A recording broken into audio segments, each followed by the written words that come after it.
I hired a man to mow the lawn while my daughter and her husband were away on a luxury vacation. About an hour later, my phone rang. The landscaper was whispering. He asked me if anyone else was inside the main house right now. I asked him what he meant by that question. He told me he could hear crying coming from the basement ventilation shaft. Before I continue this story, let me know where you are watching from in the comments below. Hit like and subscribe if you have ever had to uncover a terrible truth about the people you trusted most. The morning they left for Aspen was unseasonably cold. I stood on the sprawling front porch of the estate I had designed and built with my own hands 4 decades ago. My daughter Amanda and her husband Justin were loading matching leather luggage into the back of their luxury SUV. Amanda wore a pristine white ski jacket and offered me a tight, practiced smile. She handed me a single brass key. She told me it was for the guest house out back. I looked at the key and then at the massive oak front door of my own home. Justin did not even bother to look at me. He simply adjusted his designer sunglasses and stated that they had upgraded the security system that morning. He claimed the main house needed to remain fully armed while they were gone to calibrate the new motion sensors.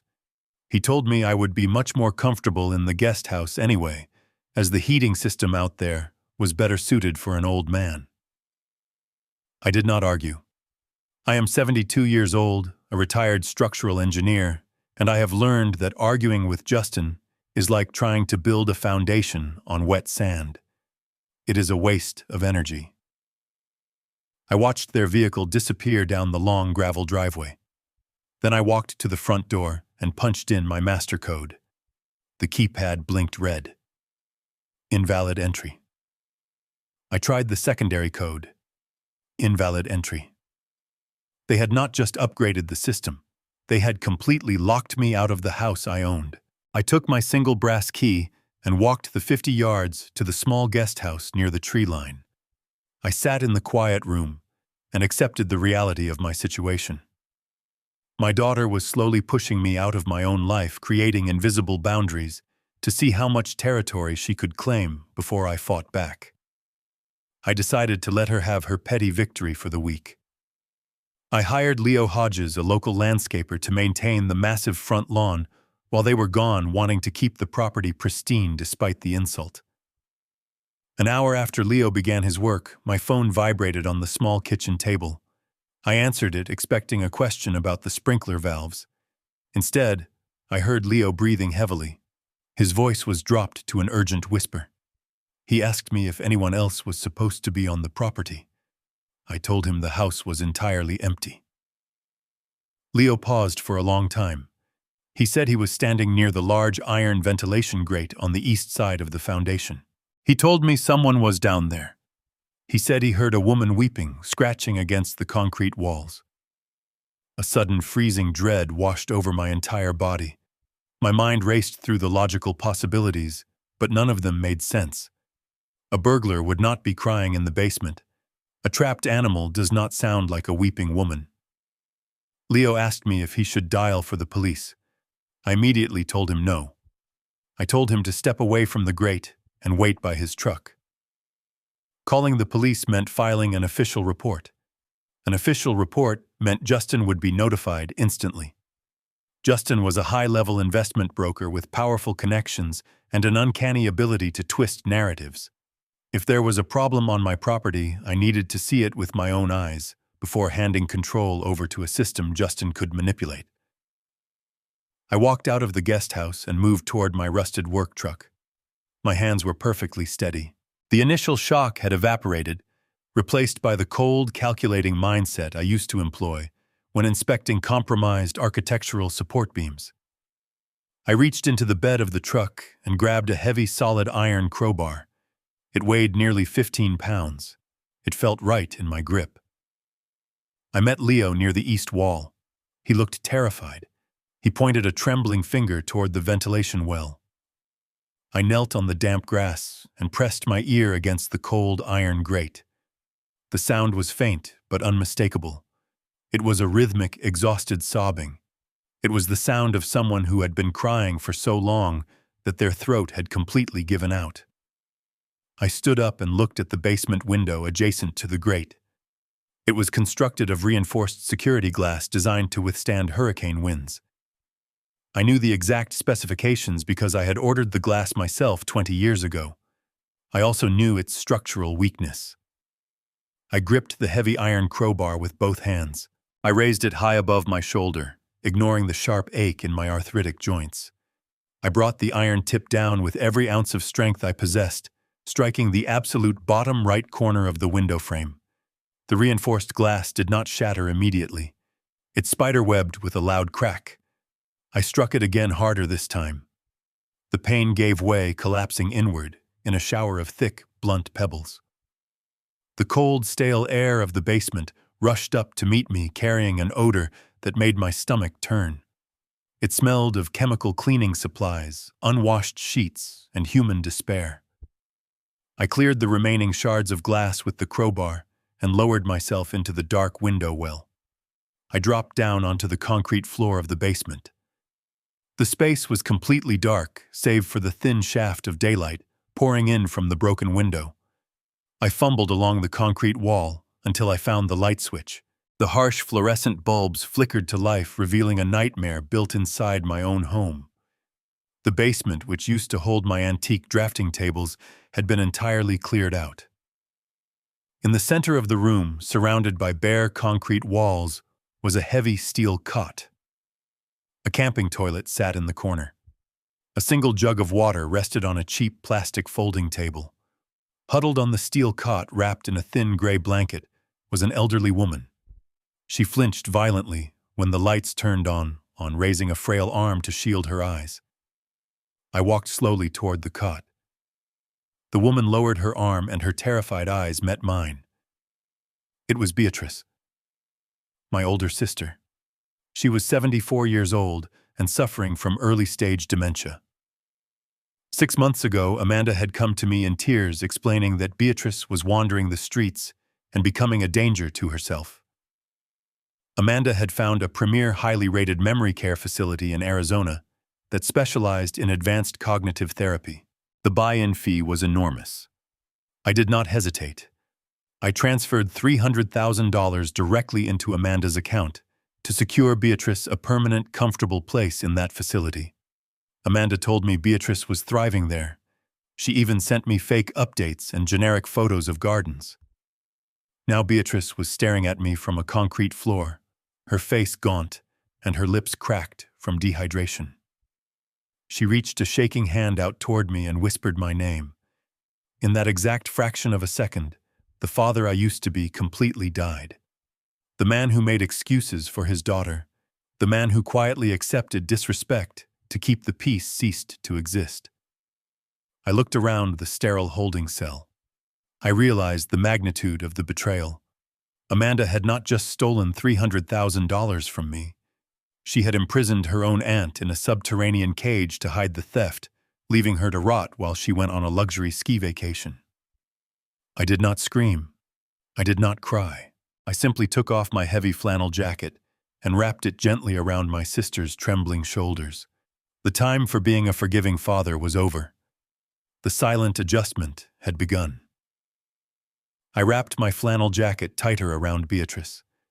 She weighed almost nothing. Her collarbones felt like sharp stones beneath the thin fabric of her soiled nightgown. I had spent 40 years calculating load-bearing walls and tensile strength for skyscrapers, but the fragile weight of my sister in my arms was the most terrifying burden I had ever carried. She whimpered as I lifted her off the steel cot. Her muscles had atrophied severely. She could not stand on her own. I pulled her against my chest, feeling the frantic and irregular beating of her heart against my ribs. Her fingernails were bruised and cracked. Someone had neglected her basic hygiene for months. I looked up at the shattered window. The rectangle of daylight seemed impossibly far away. I am 72 years old.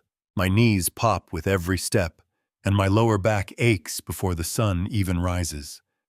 But adrenaline is a chemical fire, and it was burning through every nerve in my body. I walked her toward the concrete wall beneath the window well. I had to get her up and through the jagged frame without slicing her delicate skin on the remaining shards of glass. I whispered to her, telling her to hold on to my neck. She complied, her bony fingers gripping my collar with desperate strength. I placed my hands on her waist and lifted. The pain in my shoulders was immediate and blinding. My joints screamed in protest. I gritted my teeth, forcing my arms upward until her waist cleared the bottom ledge of the window frame. I instructed her to crawl forward into the dirt of the window well. She struggled, her bare feet scraping against the concrete wall, leaving small streaks of dirt. I pushed harder, ignoring the sharp tear in my own right shoulder muscle. She finally tumbled forward into the dry leaves outside. I grabbed the iron crowbar and threw it out ahead of me. I grabbed the ledge and pulled myself up. My heavy boots slipped on the concrete twice before I finally found traction. I dragged my chest over the jagged bottom frame. A sharp piece of glass sliced through my shirt and dragged across my ribs.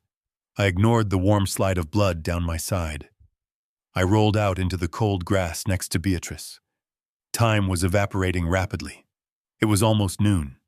Delivery trucks patrolled this upscale neighborhood constantly. The sprawling estates provided some privacy, but a man dragging an elderly woman across a manicured lawn would instantly invite a police call from a passing neighbor. I stood up and reached down for Beatrice. I scooped her entirely into my arms. She buried her face into my chest to hide from the blinding sunlight. I began the 50-yard march toward my rusted work truck parked near the guest house. Every step sent a shockwave of pain up my spine. My breath became ragged and shallow.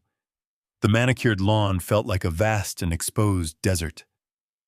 I kept my eyes fixed on the passenger door of my truck. I heard the distant hum of a vehicle turning onto our street. I moved faster, forcing my legs into a clumsy jog. I reached the truck just as a white delivery van rolled past the end of the long driveway. I shielded Beatrice with my body, turning my back to the street, while I opened the heavy metal door. I gently deposited her onto the worn vinyl seat. I grabbed an old wool blanket from the back floorboard and tucked it securely around her legs. She was shivering violently, her eyes darting around the cab in pure confusion. She asked me where our mother was. Our mother died in 1998. The cruelty of her dementia mixed with the reality of her physical abuse twisted a knife deep in my gut. I closed the passenger door softly. I walked around to the driver's side and climbed in. I locked the doors. The immediate physical rescue was complete, but the true nightmare was only just beginning. Taking her to a local emergency room was completely out of the question. Justin held her medical power of attorney. The moment her name was entered into a hospital database, the system would alert him. He would simply fly back, claim she wandered off, and take legal custody of her again. I needed a doctor who operated entirely outside the system.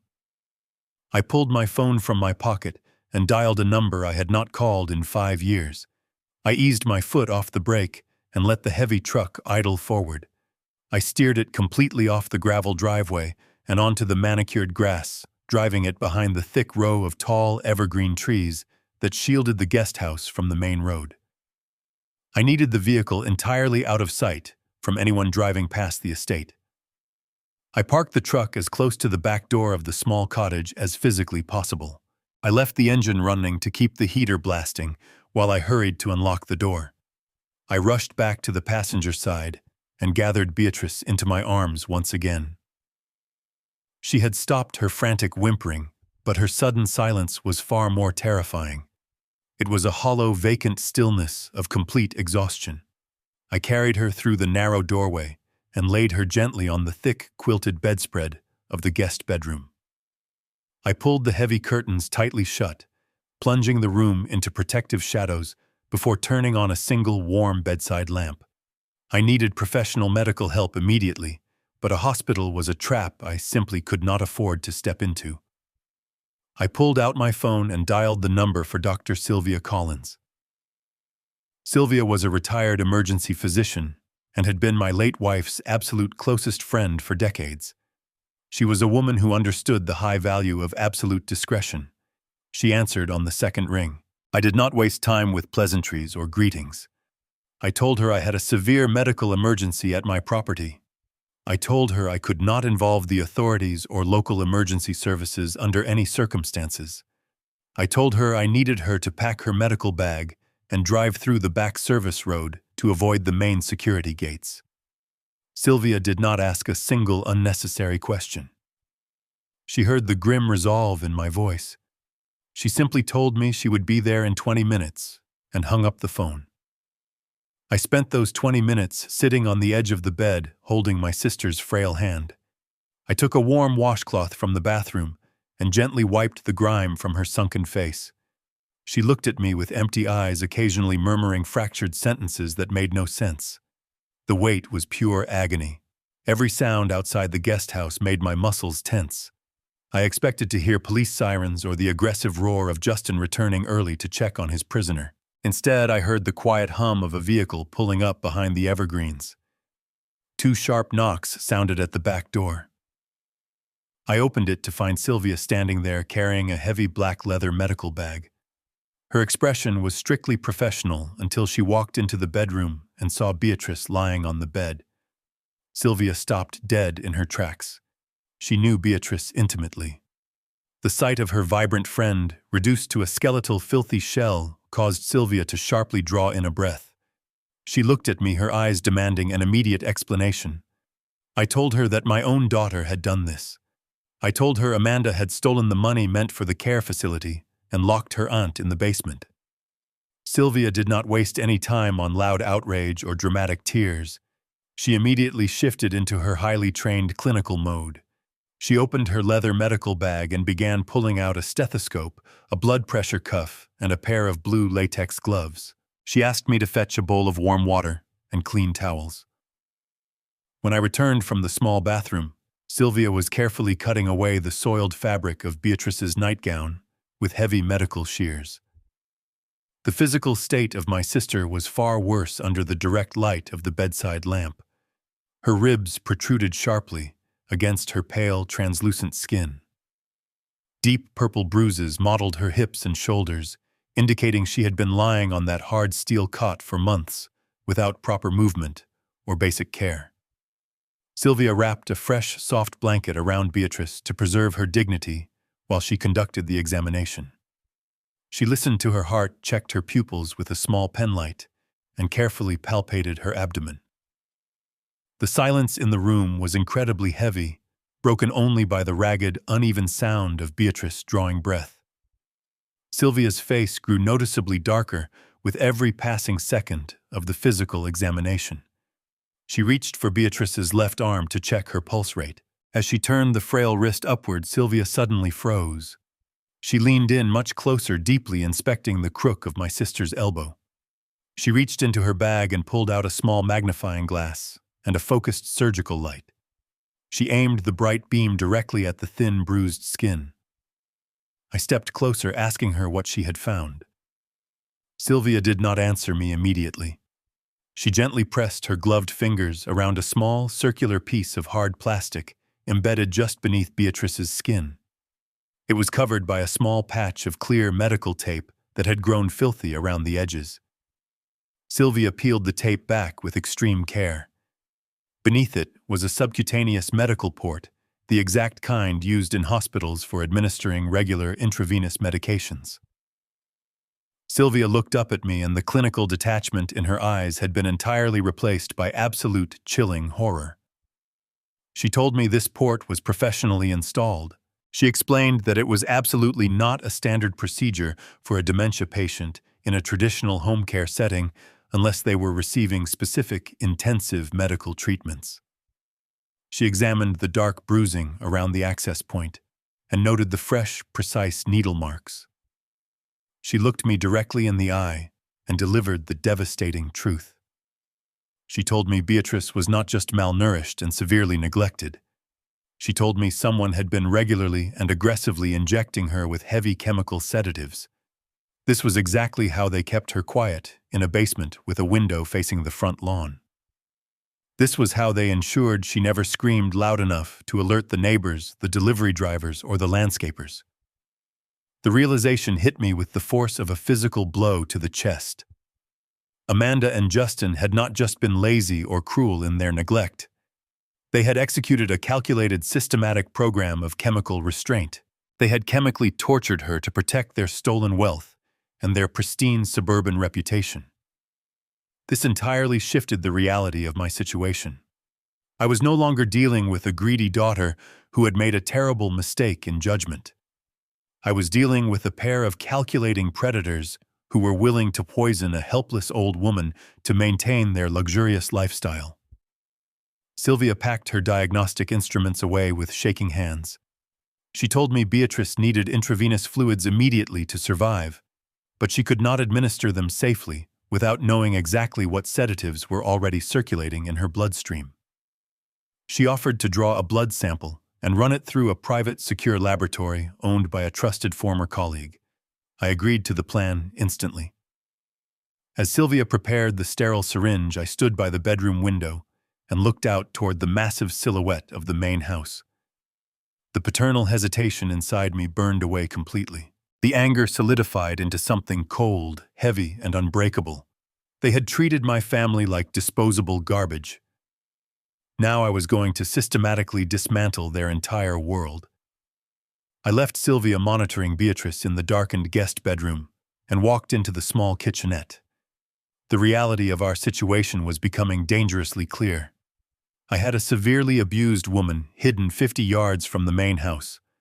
Amanda and Justin were scheduled to return in a few days, but criminals who lock family members in basements do not always adhere to travel itineraries. If Justin decided to cut his ski trip short and check on his prisoner, I needed a physical barrier between him and my sister. I opened my heavy work laptop on the small dining table. I needed professional and discreet muscle.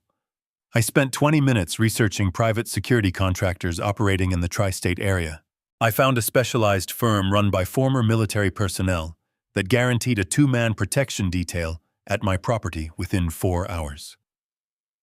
The dispatcher I spoke with on the phone was strictly business. He told me the service required an immediate wire transfer of a $15,000 retainer to deploy the team. I told him to send me the routing information immediately. I opened a new tab on my browser and navigated to my primary banking portal. I have banked with the same institution for over 30 years. My daily checking account, my high-yield savings, and my substantial retirement fund from the engineering firm were all consolidated under one single login. I typed in my username and my password. I hit enter. The screen loaded for a fraction of a second before flashing a bright red error message. It stated that my access was denied due to invalid credentials. I assumed my stiff, arthritic fingers had simply slipped on the keyboard. I carefully retyped the password, double-checking every single letter and number. I pressed enter again. The same glaring red box appeared on the screen. A cold and heavy knot formed in the center of my chest. I clicked the link to reset my password. The system prompted me to answer 2 security questions. The first question asked for the name of my first pet. The second asked for the city where my mother was born. I typed the answers perfectly, just as I had set them up a decade ago. The screen refreshed and coldly informed me that the answers provided did not match the records currently on file.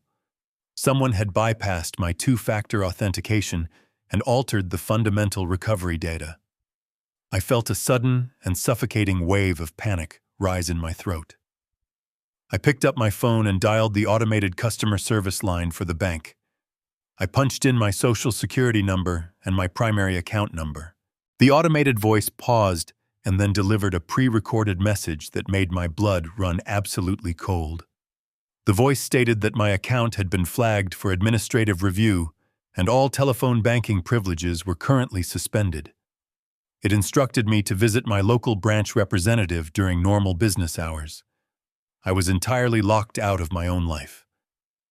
The money I had earned through 40 years of calculating load-bearing walls and designing steel structures, the money I desperately needed right now to keep my sister safe from her abusers, was completely out of my reach. I closed the laptop forcefully. I could not wire the funds for the security detail. I was completely defenseless and financially paralyzed. I walked back into the bedroom and told Sylvia I had to leave the property for an hour. I grabbed my truck keys and walked out the door. I was going to get my money. I drove my truck into the city, gripping the steering wheel so tightly my knuckles turned entirely white. The downtown bank branch was an imposing structure of glass and polished marble designed to project an image of absolute security and trust. I parked in the adjacent lot and walked through the heavy revolving doors. The lobby was quiet and filled with the soft murmur of polite financial transactions. I walked directly to the teller line. A young woman with a plastic name tag smiled at me with practiced warmth. I handed her my driver license and my platinum debit card. I told her my online access had been inexplicably revoked, and I needed to initiate a wire transfer immediately. She swiped my card through her machine. Her practiced smile faltered. She typed rapidly on her keyboard, her eyebrows pulling together in a frown. She looked at her screen and then looked back at me with a sudden expression of deep discomfort. She quietly informed me that she could not process any transactions on my accounts, and that I needed to speak with the branch manager. She pointed toward a row of glass-walled offices at the back of the lobby. I took my card and walked toward the largest office. A man in a tailored blue suit was sitting behind a pristine mahogany desk. His nameplate read, Vice President of Branch Operations. I knocked once and stepped inside without waiting for an invitation. I sat down in the leather chair opposite his desk and placed my identification down on his blotter. I calmly explained that my funds were inaccessible and demanded that the freeze be lifted immediately. The manager picked up my license, typed my information into his terminal, and spent a long minute reading whatever appeared on his monitor. When he finally looked back at me, his entire demeanor had shifted. He did not look at me like a valued client who kept millions of dollars in his institution. He looked at me with a cloying and condescending pity. It was the exact same look people give to a lost child in a grocery store. He leaned forward, resting his elbows on the desk, and laced his fingers together. He lowered his voice to a soft and soothing volume that instantly made my skin crawl. He called me by my first name instead of addressing me formally. He asked me if I was feeling confused today. He asked me if I remembered having a conversation with my son-in-law Justin earlier in the week. I stared at him, keeping my face completely rigid. I told him I was perfectly lucid. I had not spoken to Justin about my finances, and I wanted my money released for a wire transfer. The manager sighed heavily, shaking his head with a patronizing sadness. He reached into his desk drawer and pulled out a thick manila folder. He opened it and pushed a freshly printed legal document across the desk toward me. I looked down at the paper. The header bore the seal of the county probate court. The manager explained, using small, simple words, that my accounts were currently frozen under a court-ordered financial hold. He told me that just yesterday afternoon, Justin, acting as my concerned family member, had filed an emergency petition for conservatorship. Justin had provided the court with sworn affidavits, claiming that I was suffering from severe and rapidly progressing cognitive decline. The petition stated that I was making erratic financial decisions, wandering off the property, and posing a danger to myself and my estate. Because Justin was a licensed investment broker in good standing, the judge had granted a temporary freeze on all my assets, pending a full competency hearing. The pure audacity of the lie left me momentarily breathless. Justin had weaponized my age against me. He had used his professional credentials to paint me as a senile, incompetent old man who needed to be protected from himself. This was why Amanda had locked me out of the main house. It was not just petty cruelty. It was a calculated step to isolate me while they systematically dismantled my legal autonomy.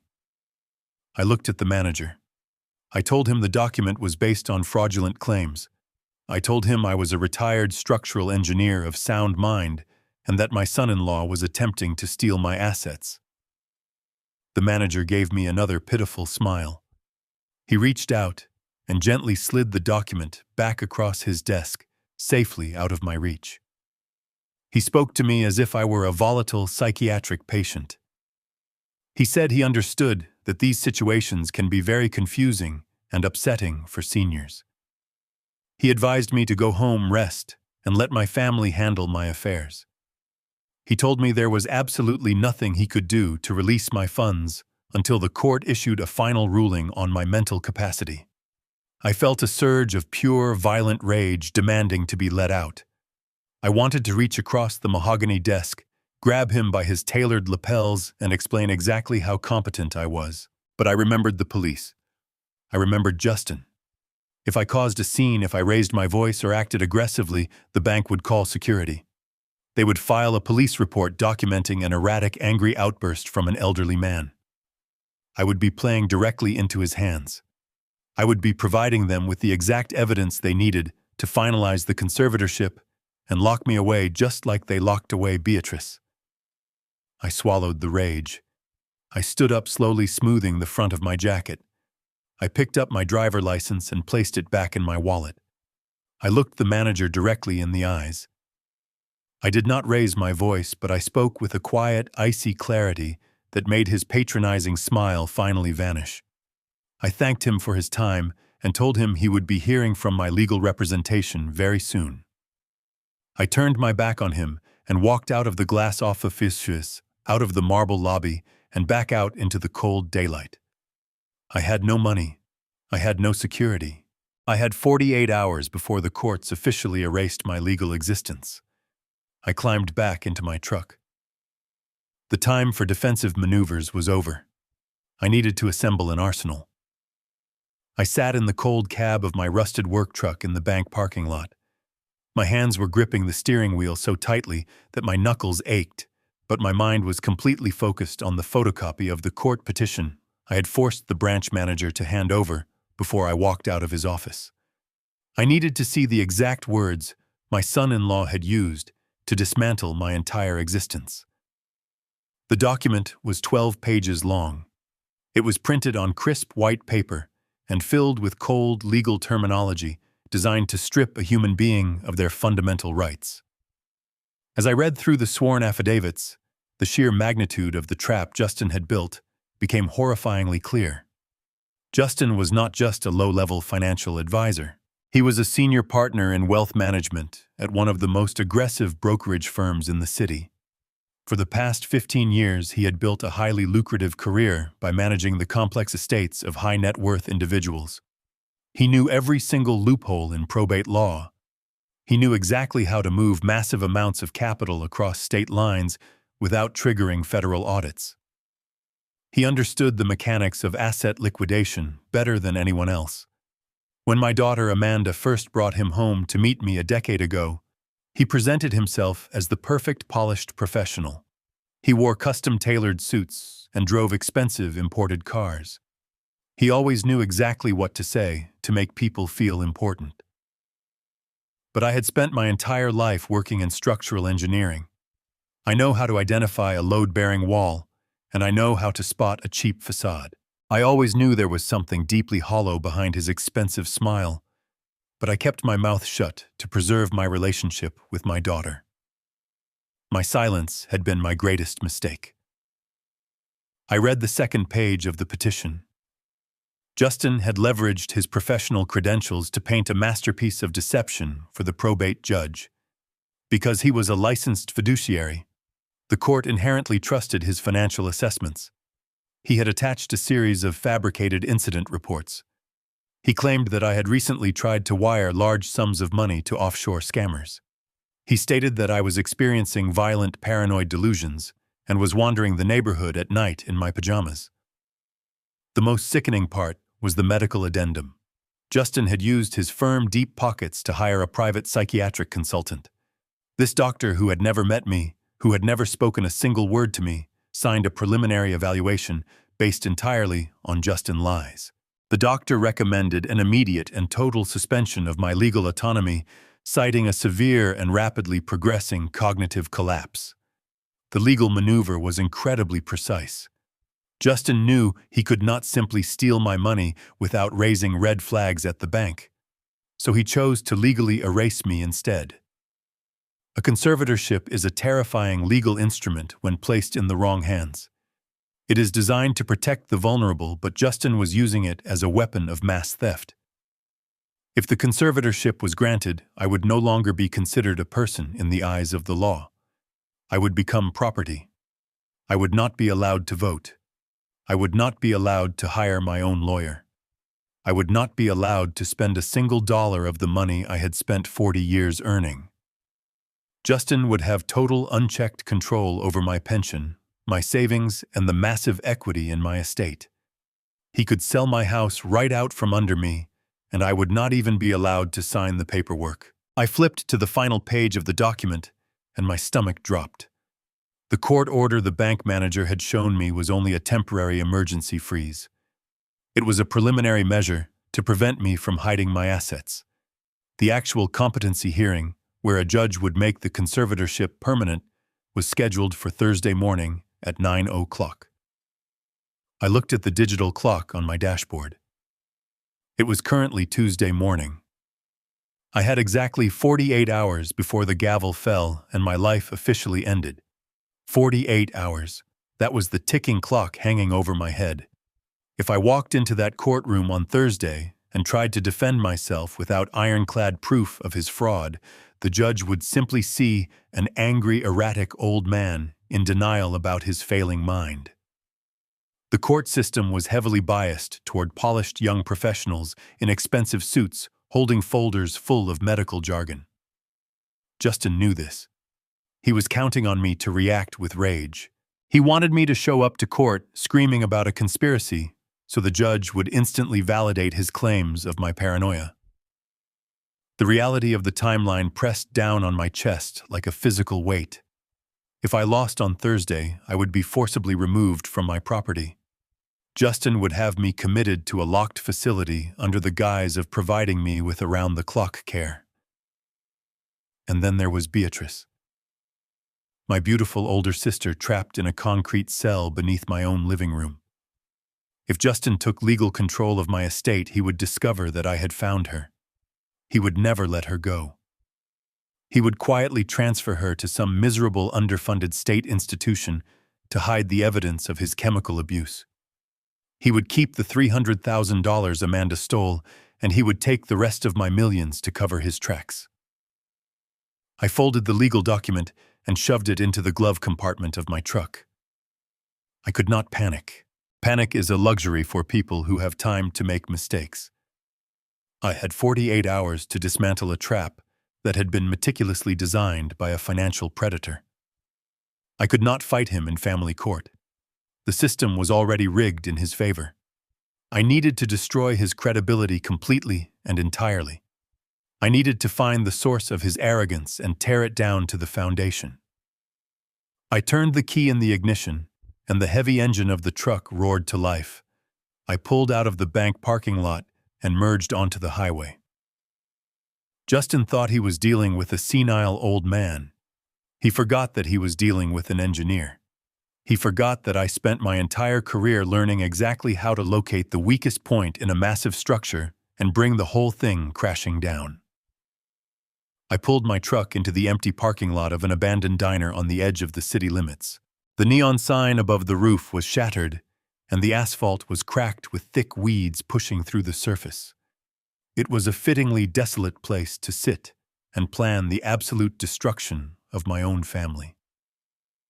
I turned off the engine and listened to the heavy silence inside the cab. I needed a lawyer immediately, but I did not need a traditional family law attorney who would want to sit in a circle and negotiate a peaceful settlement.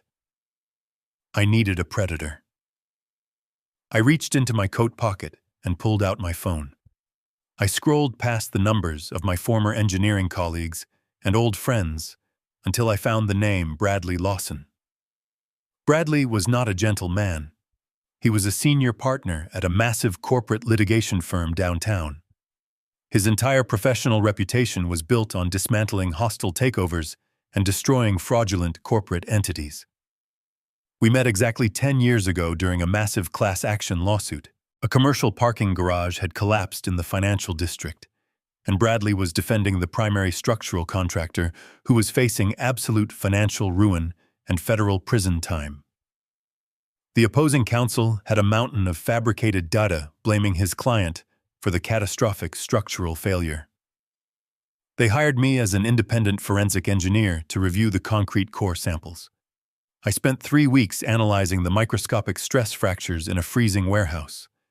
I proved beyond a shadow of a doubt that the failure was caused by a cheap chemical additive the concrete supplier had secretly used to cut costs and inflate their profit margin. My testimony saved his client $60 million and cemented Bradley as the most feared litigator in the city.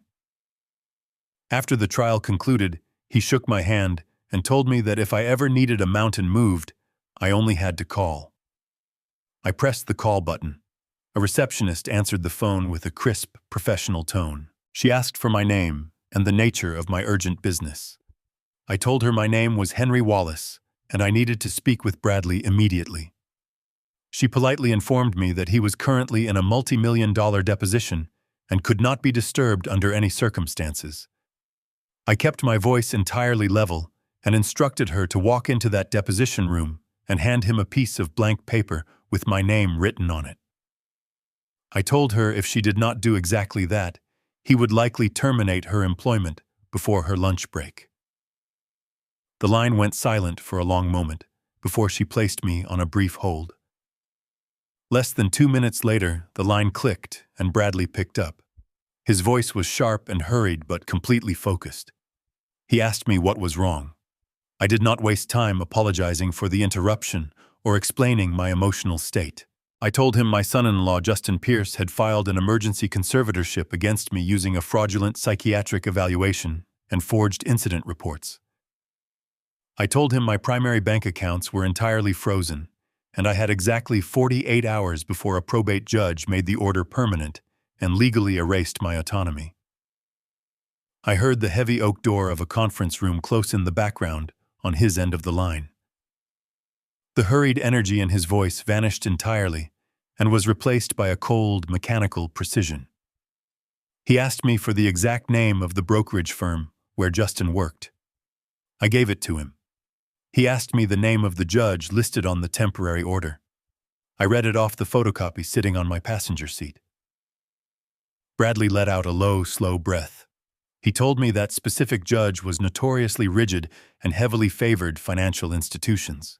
He said fighting a medical evaluation in family court within 2 days was mathematically impossible because Justin had built a perfect legal wall around himself.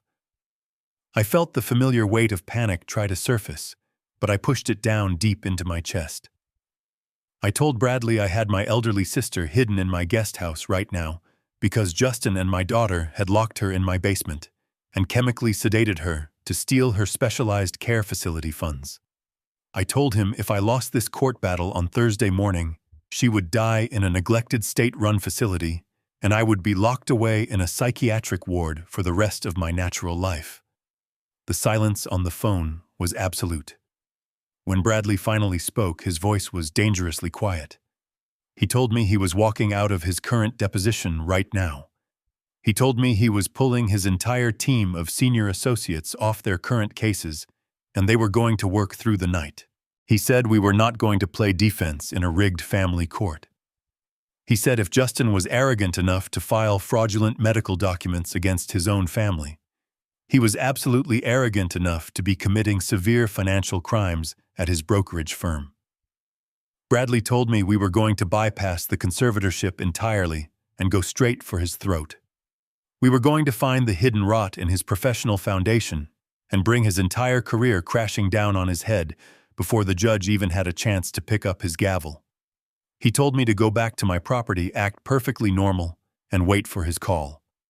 I hung up the phone and looked out at the empty road.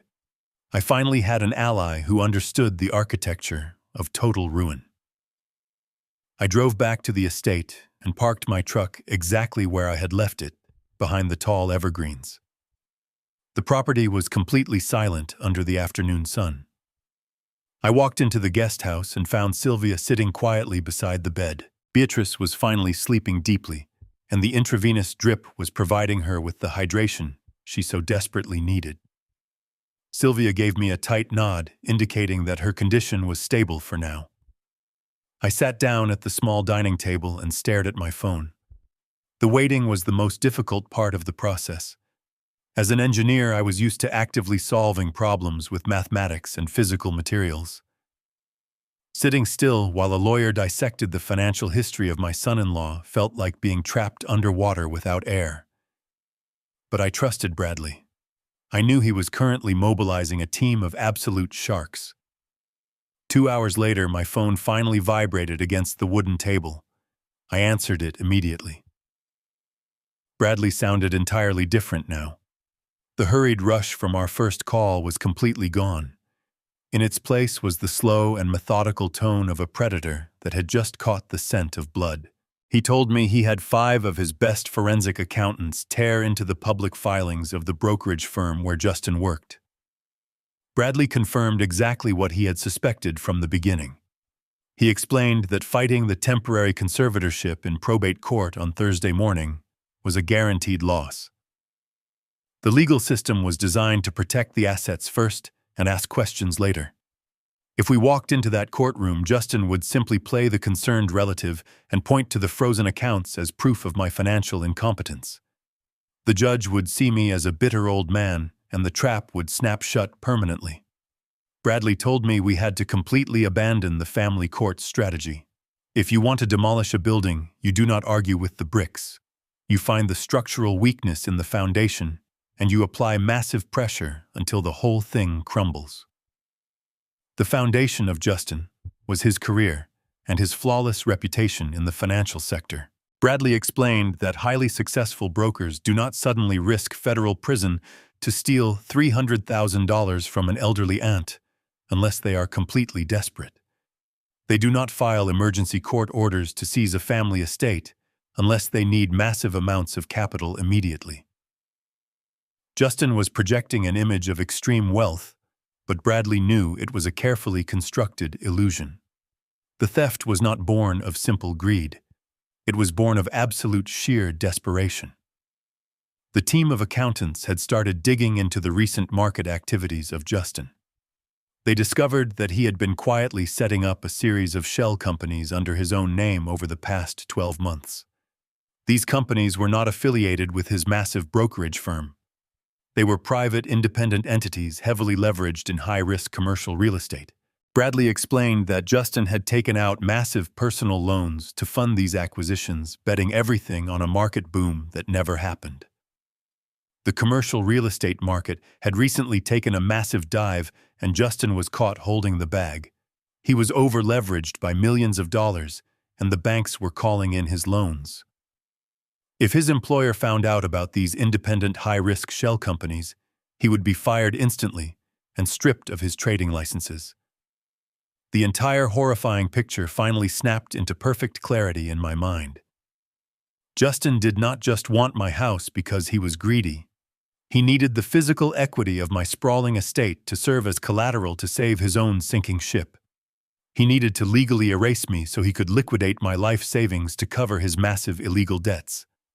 He had locked Beatrice in the basement and stolen her care facility funds to make the initial interest payments. He was drowning in his own financial arrogance, and he was using the bodies of my family members as stepping stones to keep his head above water. Bradley told me this was our ultimate weapon.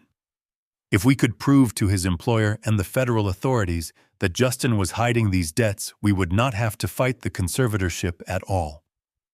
The federal government would arrest him for massive financial fraud before the probate judge even finished his morning coffee.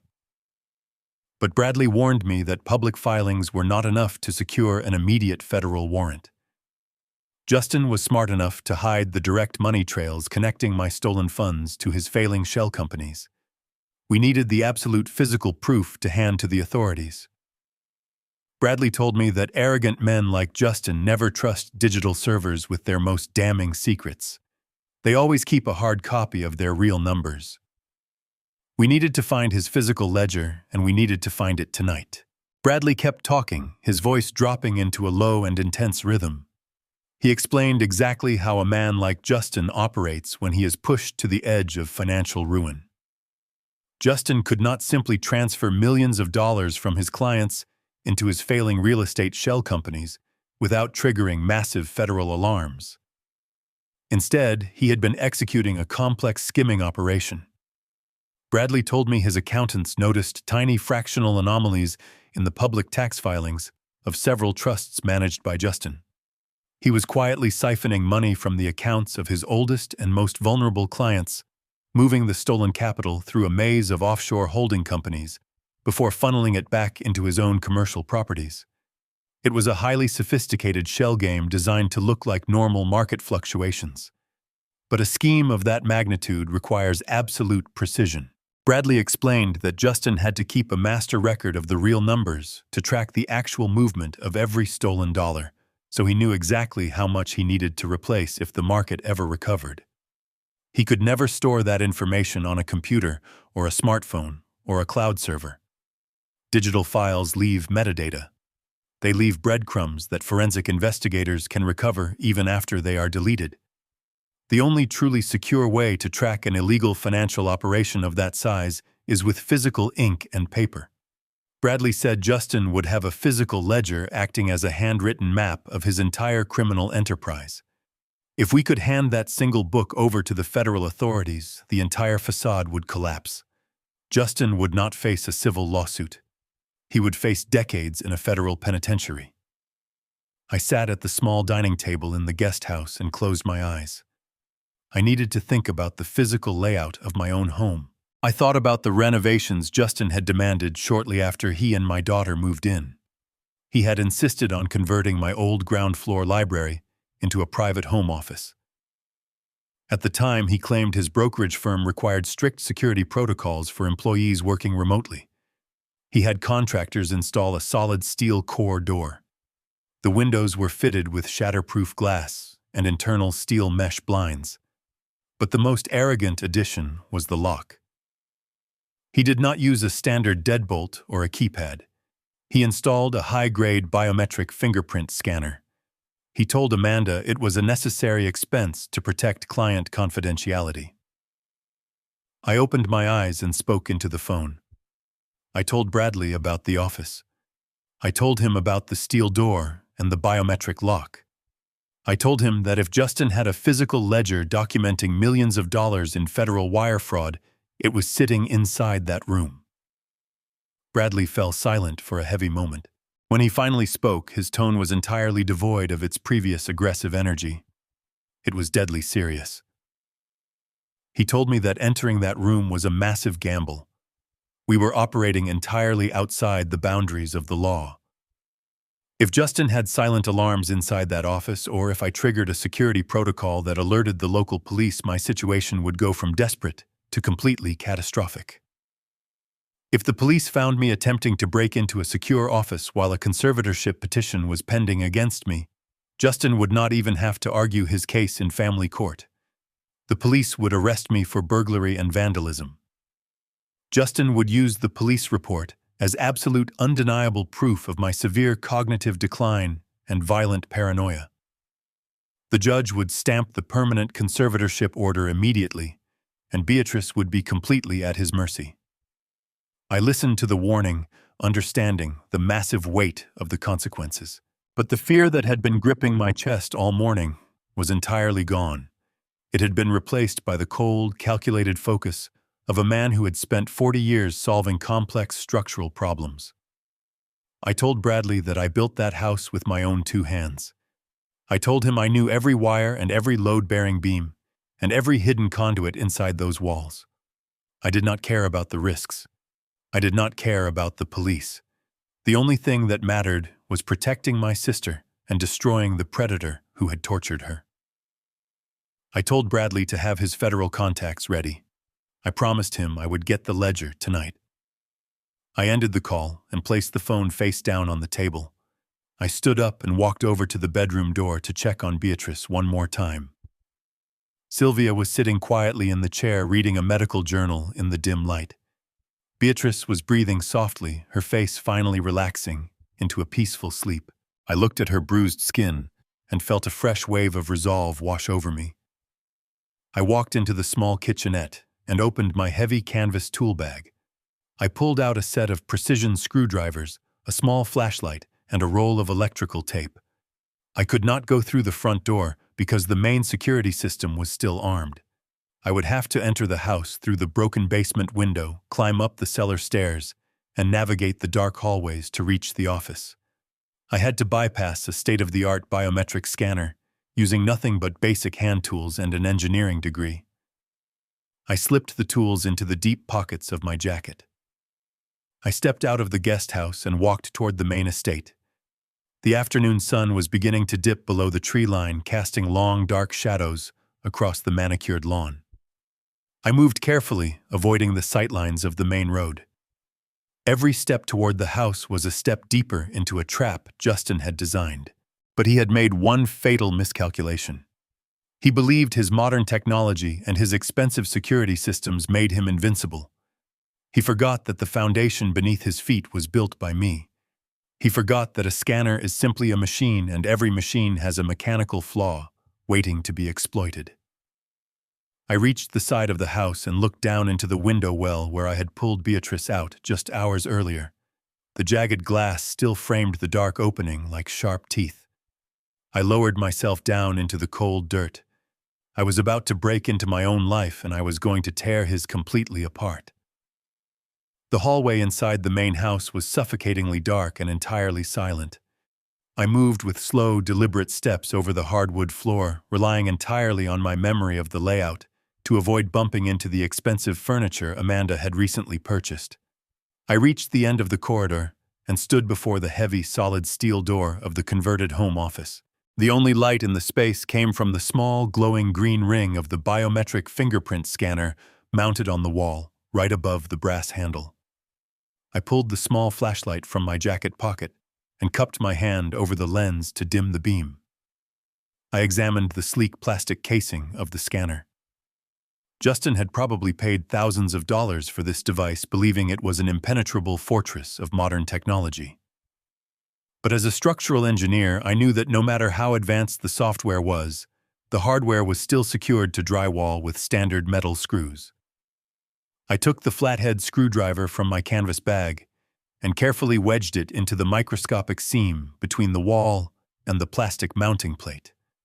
I applied a tiny amount of pressure, waiting to hear the soft click of the plastic tabs releasing.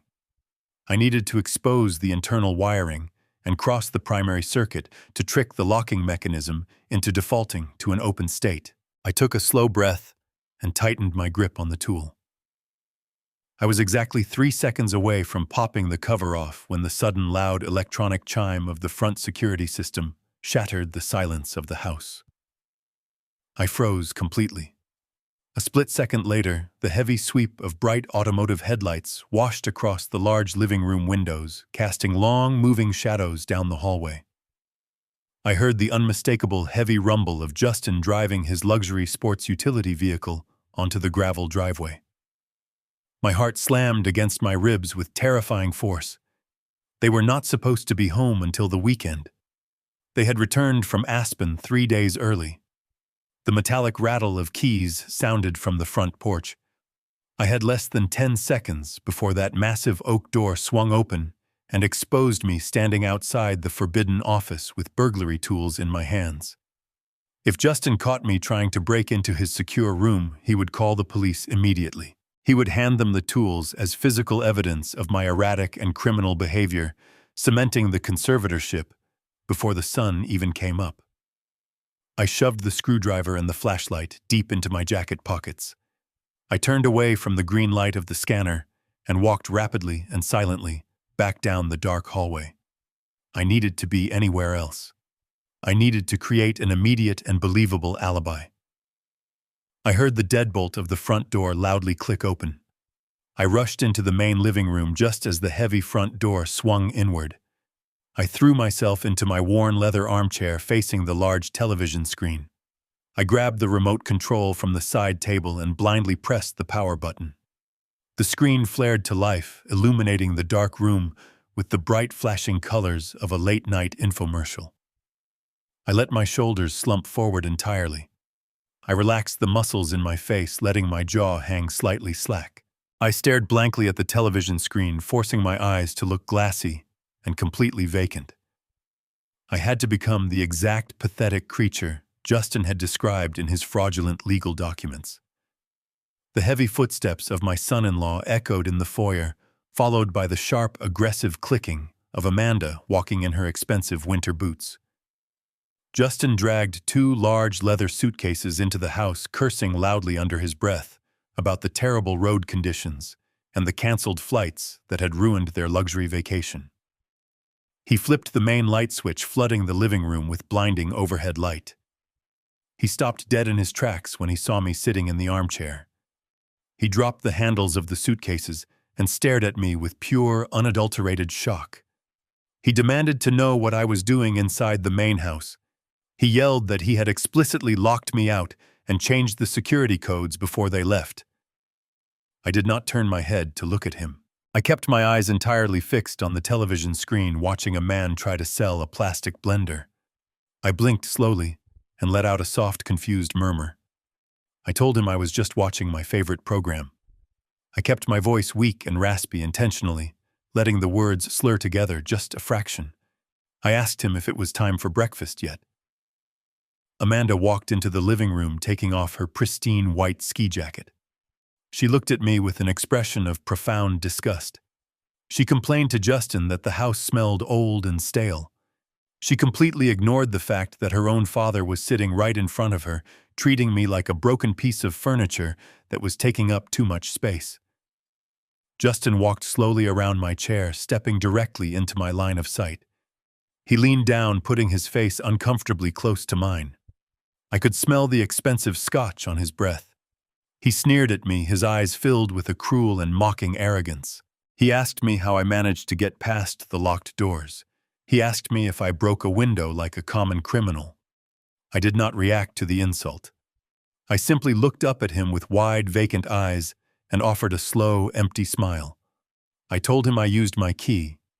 I patted my empty jacket pocket, mimicking the absent-minded gesture of a man who had completely lost his grip on reality. Justin laughed, a harsh, ugly sound that echoed in the large room. He turned to Amanda and told her I was completely gone. He said the dementia was progressing even faster than the doctor had predicted. He told her they would not even need to argue their case at the hearing on Thursday, because I was basically a walking vegetable. I sat there in the chair and absorbed every single poisonous word. I did not let a fraction of my true intelligence show on my face. I realized in that moment that their absolute arrogance was my greatest weapon. They were so utterly convinced of their own superiority that they did not even bother to question the situation logically. They only saw what they desperately wanted to see. They wanted a helpless old man, so I gave them a masterpiece of senility. But beneath my blank stare, my mind was working with terrifying speed. I was trapped in the living room, and Justin was standing between me and the hallway. I knew the moment he grew bored of mocking me, he would walk toward the back of the house. He would walk toward the basement door to check on Beatrice. If he went down those stairs and found the empty concrete cell and the shattered window, all of my careful planning would be instantly destroyed. I needed to stop him from going downstairs tonight. I needed to create a problem right here in the living room that would demand their complete attention and delay his inspection until the morning. Justin finally turned away from my chair. He stretched his arms over his head and let out a long yawn. He told Amanda he was going to go downstairs to check on the basement. He used the word cargo. He said he needed to make sure the cargo was still quiet after being left alone for a few days. My blood ran completely cold. He was walking toward the hallway that led directly to the basement door. If he opened that door and flipped the light switch, he would immediately see the empty steel cot and the shattered security glass. The conservatorship would be cemented tonight. I had to stop him from walking down those wooden stairs. I looked around the brightly lit living room. My eyes locked onto the large antique ceramic vase resting on the edge of the mahogany console table near the entryway. My late wife had purchased it during a trip to Italy 40 years ago. It was incredibly heavy and currently filled with water and a massive arrangement of thick, decorative branches Amanda had ordered from a luxury florist. It was positioned perfectly over her newly imported white silk rug. I forced my hands to tremble. I pushed myself up from the leather armchair using jerky, uncoordinated movements. I let my knees buckle slightly to mimic a severe loss of balance. I stumbled forward, letting out a loud, confused groan. Justin stopped walking and turned his head just as I threw my entire body weight directly into the mahogany console table. I did not just bump the table. I calculated the exact angle needed to ensure the heavy vase would clear the edge and hit the solid hardwood floor just past the silk rug for maximum destruction. The thick ceramic shattered with an explosive, deafening crash that echoed through the entire house. Gallons of stagnant water, thick wet soil, and heavy wooden branches exploded outward across the expensive silk rug and the polished floorboards.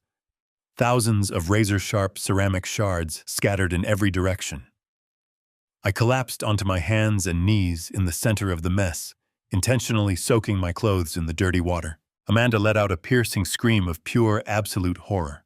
She rushed into the foyer screaming that I had just destroyed a priceless heirloom and ruined her custom silk rug. She was completely hysterical. She grabbed Justin by the arm and demanded that he help her clean up the water before it permanently stained the delicate fibers. She yelled that someone needed to sweep up the massive ceramic shards before she stepped on one. Justin stared at the catastrophic mess covering the floor. He looked at me kneeling in the dirty puddle, playing the role of a pathetic, confused old man who had simply tripped in his illness. The sheer scale of the destruction demanded his immediate physical attention. The basement was entirely forgotten. He let out a furious string of curses and told Amanda to go fetch the heavy-duty trash bags and the wet vacuum.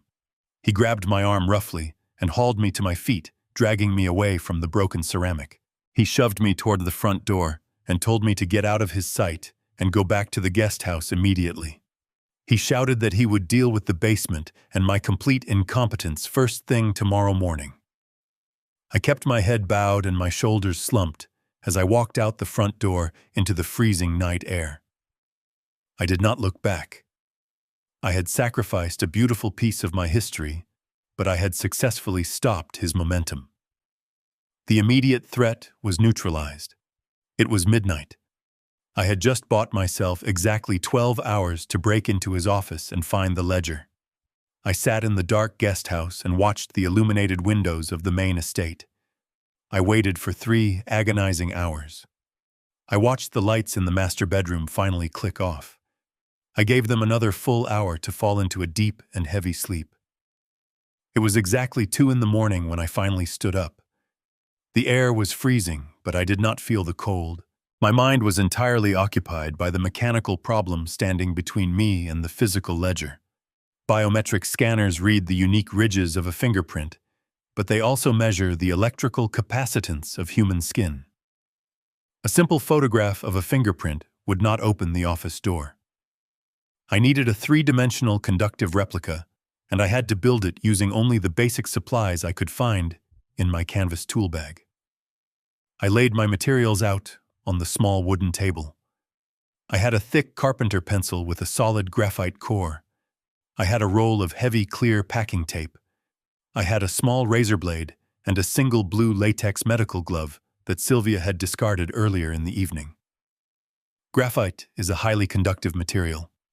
If I could extract a perfect print and bind it to the latex, the scanner would read the graphite ridges and register the capacitance of my own finger underneath the thin rubber. But first I needed the source material. I knew exactly where to find it. Justin was a creature of predictable and arrogant habits. After the chaotic mess in the living room, he would have demanded a drink to calm his nerves before bed. I slipped out of the guest house and walked quietly across the dark lawn. I lowered myself back down into the cold window well and crawled through the shattered basement frame. The concrete floor was entirely black. I navigated the basement by memory alone, carefully avoiding the empty steel cot. I crept up the wooden cellar stairs, placing my feet on the extreme outer edges of the steps to prevent the old wood from creaking. I eased the basement door open and stepped into the main hallway. The house was dead quiet. I moved silently into the massive custom kitchen, illuminated only by the pale moonlight spilling through the large glass doors. I looked at the center marble island. My assumption was perfectly correct. A single crystal wine glass sat near the edge of the counter, next to an empty bottle of expensive imported red wine. Justin had not bothered to put it in the sink. He always expected other people to clean up his messes. I pulled a small penlight from my pocket and cupped my hand over the bulb to create a tight dim beam. I shined the light across the smooth curved surface of the crystal. The glass was covered in smudges, but near the thick stem I found exactly what I needed. It was a perfect isolated thumbprint pressed firmly into the glass when he poured his final drink. The natural oils from his skin had left a flawless, microscopic map of his identity. I set the flashlight down and pulled the heavy carpenter pencil from my jacket. I used the sharp razor blade to carefully shave the exposed lead, letting the fine black graphite dust fall onto a clean paper napkin. I needed the powder to be as fine as milled flour. I took a soft, bristled brush from a kitchen drawer and dipped it into the black powder. With incredibly slow and gentle strokes, I dusted the fine graphite over the crystal glass. The highly conductive black powder immediately clung to the oily residue of the thumbprint. The unique whorls and ridges of my son-in-law suddenly appeared in stark black contrast against the clear crystal. I pulled a small strip of clear packing tape from the roll. This was the most critical moment of the entire operation. If my hand trembled, I would smudge the print, and I would not get a second chance. I held my breath to steady my chest. I pressed the edge of the clear tape against the glass and smoothly rolled it over the dusted print. I used the soft pad of my own thumb to press all the microscopic air bubbles out of the plastic. I slowly peeled the tape away from the crystal. The graphite lifted perfectly. I held the tape up to the moonlight. I had a flawless, high-contrast negative of his fingerprint. I took the blue latex medical glove from my pocket and stretched it tightly over my right hand. I carefully aligned the piece of clear tape and pressed it firmly over the pad of my latex-covered thumb. The tape adhered smoothly to the rubber. The graphite ridges were now resting exactly where a real fingerprint should be. The latex was thin enough to allow the natural electrical capacitance of my own body to pass through to the scanner, while the conductive graphite provided the exact physical pattern the machine required to unlock. I turned off my penlight and slipped it back into my pocket.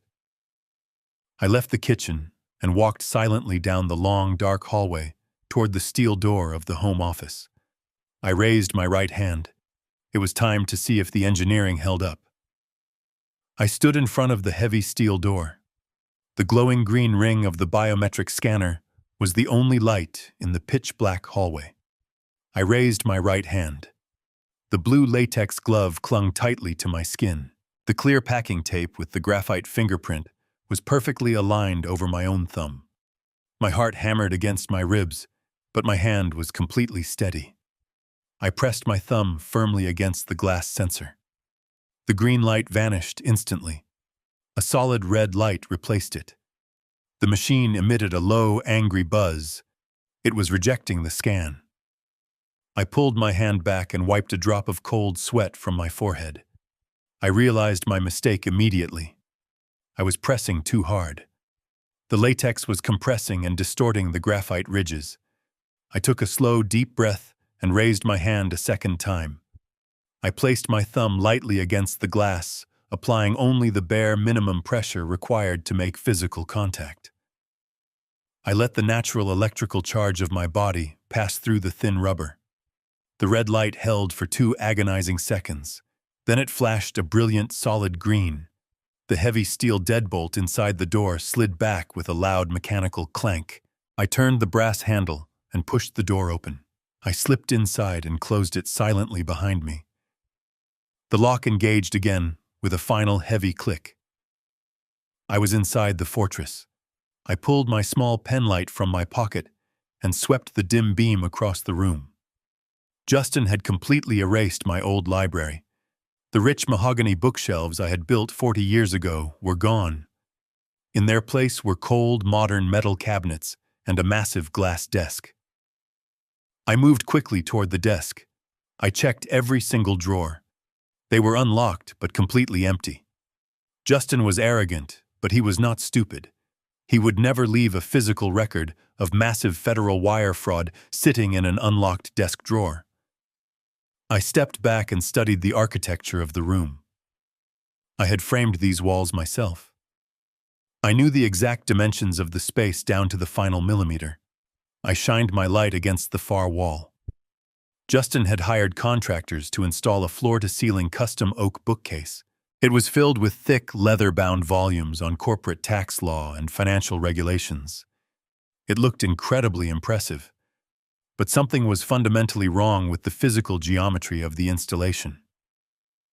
I walked over and pressed my shoulder against the adjacent wall. I measured the distance from the door frame to the corner. Then I measured the depth of the oak bookcase. The numbers did not match. The bookcase was exactly 6 inches too shallow. There was empty space hiding behind the heavy wood. I placed my hands flat against the thick wooden panels running along the bottom edge of the bottom shelf. I pushed firmly against the wood. Nothing happened. I moved my hands to the side panels and applied pressure. I felt a tiny mechanical click. The entire center section of the bookcase suddenly popped forward a fraction of an inch. I hooked my fingers behind the wood and pulled. A large concealed drawer slid smoothly out from the false back of the bookcase. Inside the drawer, resting on black velvet, lay a thick leather ledger. It was heavy and bound with tight black stitching. I pulled it out and opened it under the beam of my penlight. The pages were completely filled with the meticulous handwriting of my son-in-law. Bradley was absolutely right. Justin had recorded every single stolen dollar. The columns detailed the exact amounts skimmed from his elderly clients. They showed the offshore routing numbers. They showed the massive illegal transfers directly into his failing commercial real estate shell companies. He had stolen over $4 million in the last 12 months alone. It was the exact physical proof required to put him in a federal penitentiary for the next 20 years. I had the weapon I needed to destroy him. But as I moved to close the heavy ledger, my flashlight caught the edge of something else hidden deep inside the concealed drawer. It was a smaller notebook. The cover was bound in soft pink leather. It looked entirely out of place next to the dark, heavy financial ledger. I reached into the hidden compartment and pulled it out. I opened the front cover.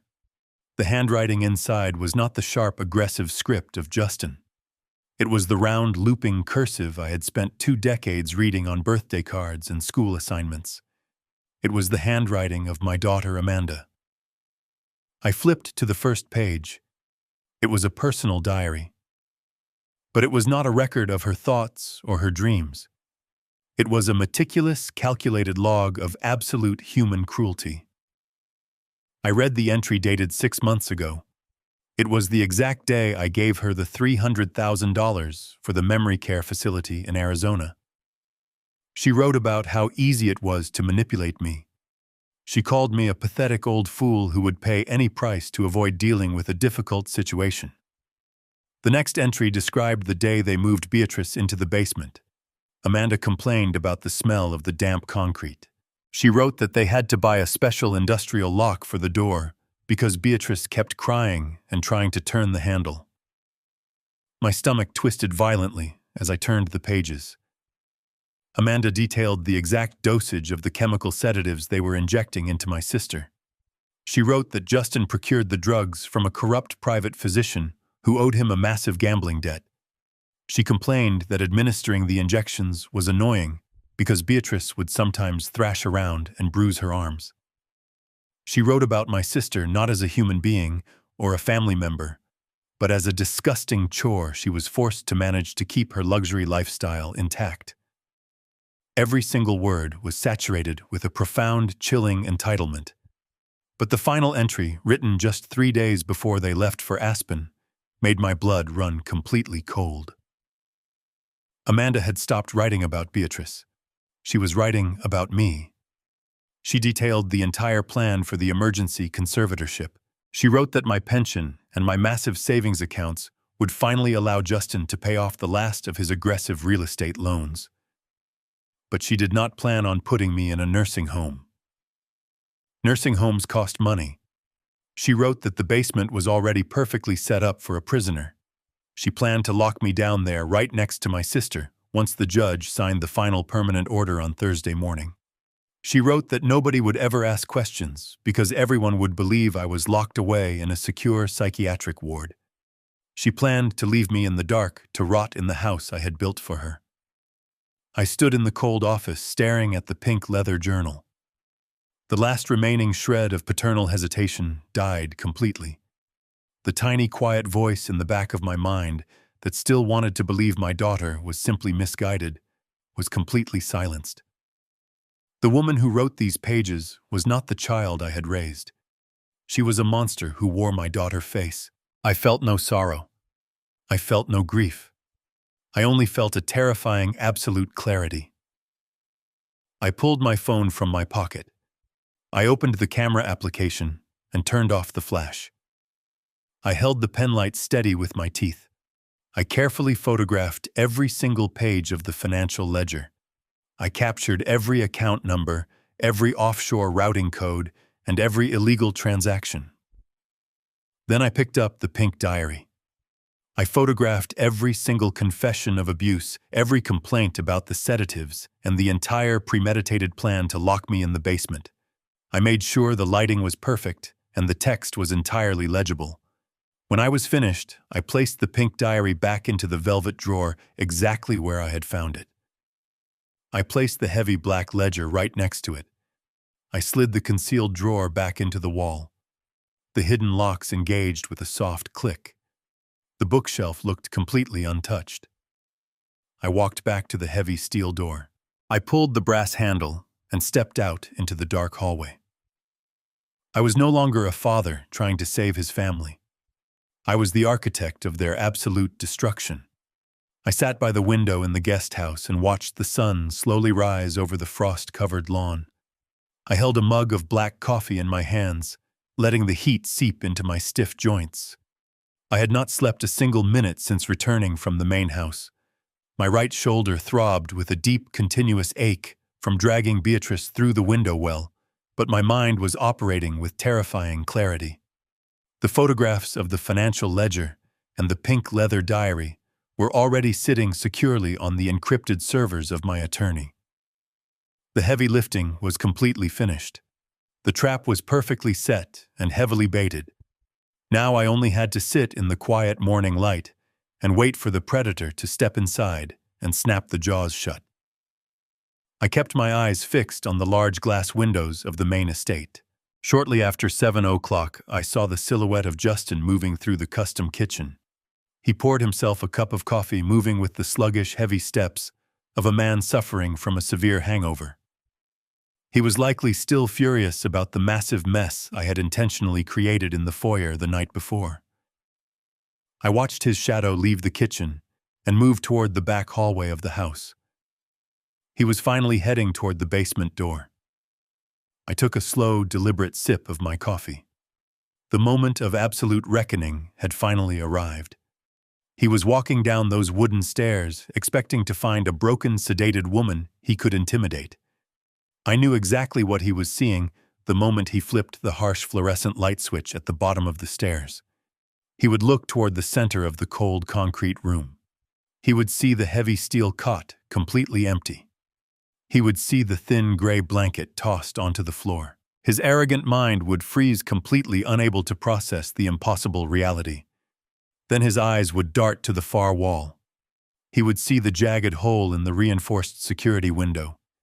He would see the thick shards of glass scattered across the concrete and the deep streaks of dirt smeared against the white walls of the window well. The horrifying truth would hit him with the physical force of a sledgehammer. His prisoner had not just woken up and wandered off. Someone had broken through a hurricane-rated window and physically pulled her out into the world.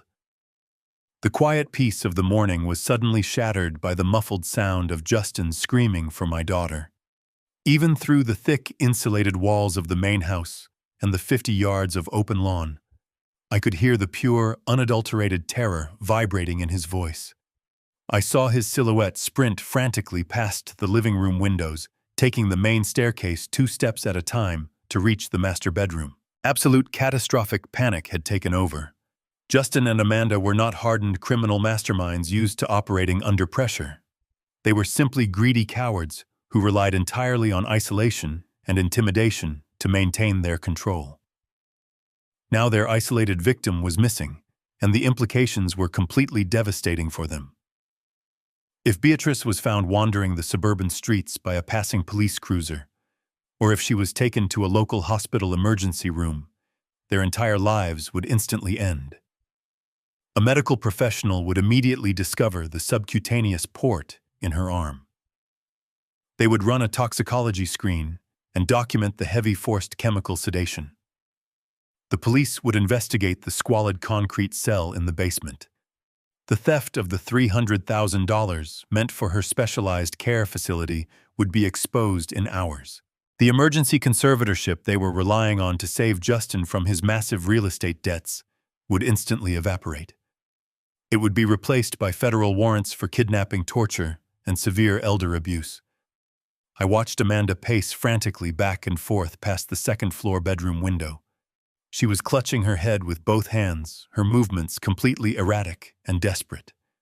Their carefully constructed illusion of luxury and supreme authority was burning to the foundation.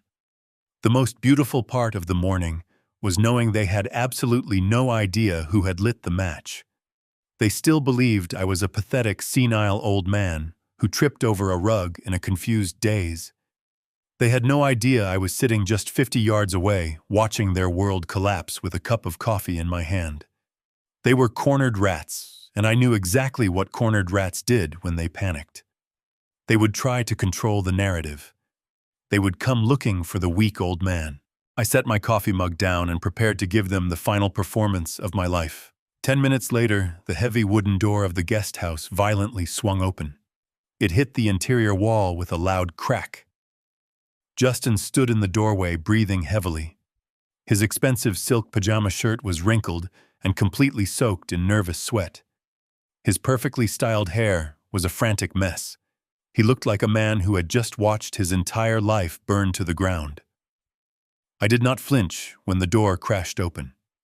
I was sitting at the small dining table holding a piece of dry toast in one hand and staring blankly at the wall. I slowly turned my head to look at him, letting my mouth hang open just a fraction. He stepped into the room and slammed the door shut behind him. He marched directly toward me, closing the distance in 3 long strides. He slammed both of his hands down flat on the dining table, making my coffee mug rattle against the wood. He leaned in so close I could smell the stale alcohol and the sharp metallic scent of his pure panic. He demanded to know exactly where I was all day yesterday. He did not use his smooth, condescending broker voice. He was practically shouting, his eyes wide and completely bloodshot. He asked me if I went near the main house while they were gone. He asked me if I saw anyone else on the property. I forced my eyes to widen in an exaggerated display of elderly fear. I shrank back into my chair, pulling my shoulders up to my ears. I let my hand tremble, dropping the piece of dry toast onto the table. I looked at him with a perfectly vacant and terrified expression. I told him I did not go near the big house because he told me the alarm would make a loud noise. I kept my voice weak and slightly breathy. I stuttered intentionally on the first few words. I told him I left the property early in the morning because I wanted to go to the park. I told him I spent the entire day sitting by the pond, feeding the ducks. Justin stared at me, his chest heaving. He grabbed the collar of my flannel shirt and pulled me forward. He yelled that he did not care about the ducks. He demanded to know if anyone came to the house. He asked if I heard any glass breaking. I let out a soft, pathetic whimper. I told him the ducks were very hungry. I explained in a slow, meandering voice that I had bought a special loaf of white bread from the corner store just for them. I told him there was one duck with a green head that kept chasing the smaller ones away. I kept talking about the pond, adding pointless, mundane details about the weather and the color of the park benches. I acted exactly like a man whose brain had entirely lost the capacity to process complex reality or register immediate threats. He let go of my shirt and took a step back, running both of his hands violently through his hair. He began pacing back and forth across the small room, muttering frantic curses under his breath. He stopped and pointed a shaking finger at me. He asked me what time I came back to the guest house. I blinked at him slowly. I told him I came back when it started getting dark because I forgot to wear my heavy coat. I told him I locked my door and went straight to sleep. I asked him in a small, confused voice if I was in trouble for going to the park. I asked him if Amanda was mad at me again. The absolute desperation in his eyes was magnificent to witness. He looked at me searching for any sign of deception, any hidden spark of intelligence. But I gave him absolutely nothing. I was a blank slate. I was a broken old man worried about a pond. He realized in that exact moment that I was completely useless to him. I was not a witness. I was not a suspect. I was just another problem he had to manage. He turned away from me, his shoulders slumping under the crushing weight of his reality. He muttered to himself that Beatrice must have broken the window and wandered off into the woods. He said they had to find her before the neighbors noticed she was gone. He did not say another word to me. He spun around and practically ran out of the guest house, leaving the door wide open behind him. I sat in my chair and listened to his heavy footsteps sprinting back across the frozen lawn. I picked up my dry toast and took a slow bite. My performance was flawless. By playing the absolute fool, I had successfully pushed him into the final stage of his own destruction. He believed his prisoner was simply wandering the neighborhood, lost and confused. He believed he still had a chance to control the situation. I knew he was going to run back to Amanda and tell her they needed to contact the authorities first to control the narrative. He was going to call the police himself and invite them right into my trap. I sat perfectly still at the small wooden table and listened to the frantic sound of Justin sprinting across the frozen grass back toward the main estate. He burst through the heavy front door, and I could hear his muffled voice shouting for Amanda. Through the large living room windows, I watched their silhouettes clashing in the bright morning light. Amanda was waving her arms wildly in the air, clearly completely paralyzed by fear. Justin grabbed her by the shoulders, giving her a hard shake to force her to focus. They were trapped in a rapidly collapsing reality, and their desperation was palpable even from 50 yards away. They knew they could not simply call a glass repair company and pretend the basement was always empty. Beatrice was out there in the world. If a delivery driver or a passing neighbor found a severely malnourished elderly woman wandering the suburban streets in a soiled nightgown, the authorities would be summoned immediately. If the police found her first, they would ask questions. They would trace her steps right back to the shattered basement window and the heavy steel cot. Justin was a man who made his living by manipulating facts and controlling financial narratives. I watched him pace back and forth across the living room carpet, watching his mind desperately try to spin this catastrophe into a profitable angle. He stopped pacing and turned to Amanda, pointing his finger aggressively at her chest. I knew exactly what he was telling her. He was explaining that they had to get ahead of the story. If they waited for someone else to find Beatrice, they would look like guilty monsters trying to hide a crime. But if they called the authorities themselves, they could control the entire flow of information. They could paint themselves as the tragic victims of a terrible medical situation. They would claim they were loving family members who had brought their sick aunt into their home to care for her out of the goodness of their hearts. I watched them scramble to prepare the stage for their grand performance. Amanda ran upstairs and came back down carrying a pile of expensive, soft-woven blankets and a few plush pillows. They were rushing down into the basement to sanitize the crime scene. They were going to strip the filthy gray blanket off the steel cot and replace it with the expensive linens to make the concrete cell look like a temporary cozy resting place. They were going to remove the heavy industrial padlock from the basement door to erase the evidence of forced imprisonment. They believed they could sanitize months of systemic abuse with 10 minutes of frantic cleaning and a few soft pillows. They assumed the local police would take one look at their expensive clothes and their massive estate, and instantly believe whatever sophisticated lie Justin decided to tell them. 20 minutes later, Justin walked back into the living room and picked up his smartphone. He stood by the large window looking out over the manicured lawn. I watched him dial the 3 digits for the emergency dispatch. I could practically hear the smooth, practiced distress slipping into his voice as he spoke to the operator. He would be using his best professional tone, carefully layered with the exact right amount of familial panic. He would tell the operator that his elderly aunt, who suffered from severe and rapidly progressing dementia, had experienced a violent episode during the night. He would claim she shattered a basement window with a heavy object and wandered off into the freezing morning air. He would beg them to send officers immediately because he was terrified for her safety. He would play the role of the devoted nephew perfectly. Amanda stood right next to him, wiping away fake tears and practicing her own hysterical performance for when the uniforms arrived. They thought they were executing a brilliant tactical maneuver. They thought they were building an impenetrable legal wall around themselves by inviting the police onto the property on their own terms. They had absolutely no idea that they were doing exactly what I needed them to do. I could never have called the police myself. If I had made the call, Justin would have immediately accused me of having a paranoid delusion. He would have used the frozen bank accounts and the pending conservatorship petition to dismiss my claims entirely. The police would have looked at me as a confused old man creating a public nuisance. But because Justin made the call himself, he was actively inviting the full weight of the legal system directly onto his doorstep.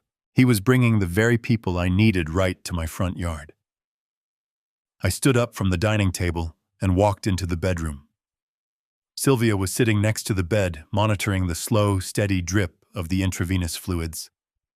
I asked her if she had the official medical report documenting the subcutaneous port and the chemical sedatives fully, completely written out and signed. She nodded and handed me a thick manila folder. I took the folder and placed it inside my heavy leather briefcase right next to the printed photographs of the financial ledger and the pink diary. I walked back to the front window of the guest house and looked down the long gravel driveway. In the far distance, I could hear the faint rising wail of police sirens cutting through the quiet suburban morning. The flashing red and blue lights reflected off the tall, evergreen trees as 2 heavy patrol cruisers turned onto the estate. Justin and Amanda walked out onto the front porch, shivering in the cold, ready to deliver their award-winning lies. They had sprung the trap perfectly. The prey had locked the cage from the inside and handed me the key.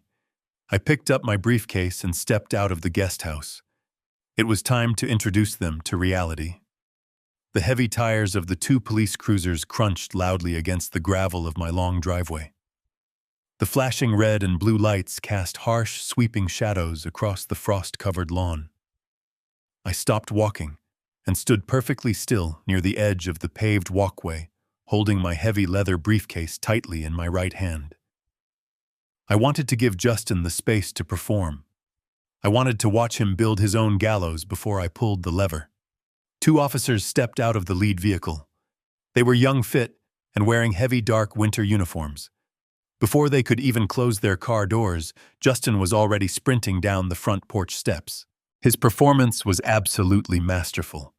If I had not read his handwritten ledger or seen my sister lying bruised on a concrete floor, I might have actually believed him. He approached the officers with his hands raised open and shaking. He let his shoulders drop, projecting the image of a man carrying an unbearable emotional burden. Amanda was right behind him, clutching a crumpled tissue to her face, letting out perfectly timed theatrical sobs.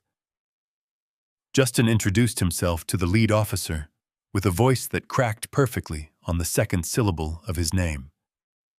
He explained that they had a catastrophic family emergency. He told the officer that his elderly Aunt Beatrice was suffering from late-stage dementia and had been living with them so they could provide her with around-the-clock care. He painted a beautiful picture of a loving home. He claimed they set up a comfortable, specialized room for her on the lower level to prevent her from falling down the steep main staircases. He lied with the smooth, practiced ease of a man who sold empty promises to rich investors for a living. He took a deep breath and pointed a shaking finger toward the side of the house. He told the police that the disease had made her prone to sudden violent outbursts. He claimed that sometime during the night, she had taken a heavy object and smashed through the reinforced glass of the basement window. He told them she had climbed out into the freezing dirt and wandered off into the neighborhood, wearing nothing but a thin nightgown.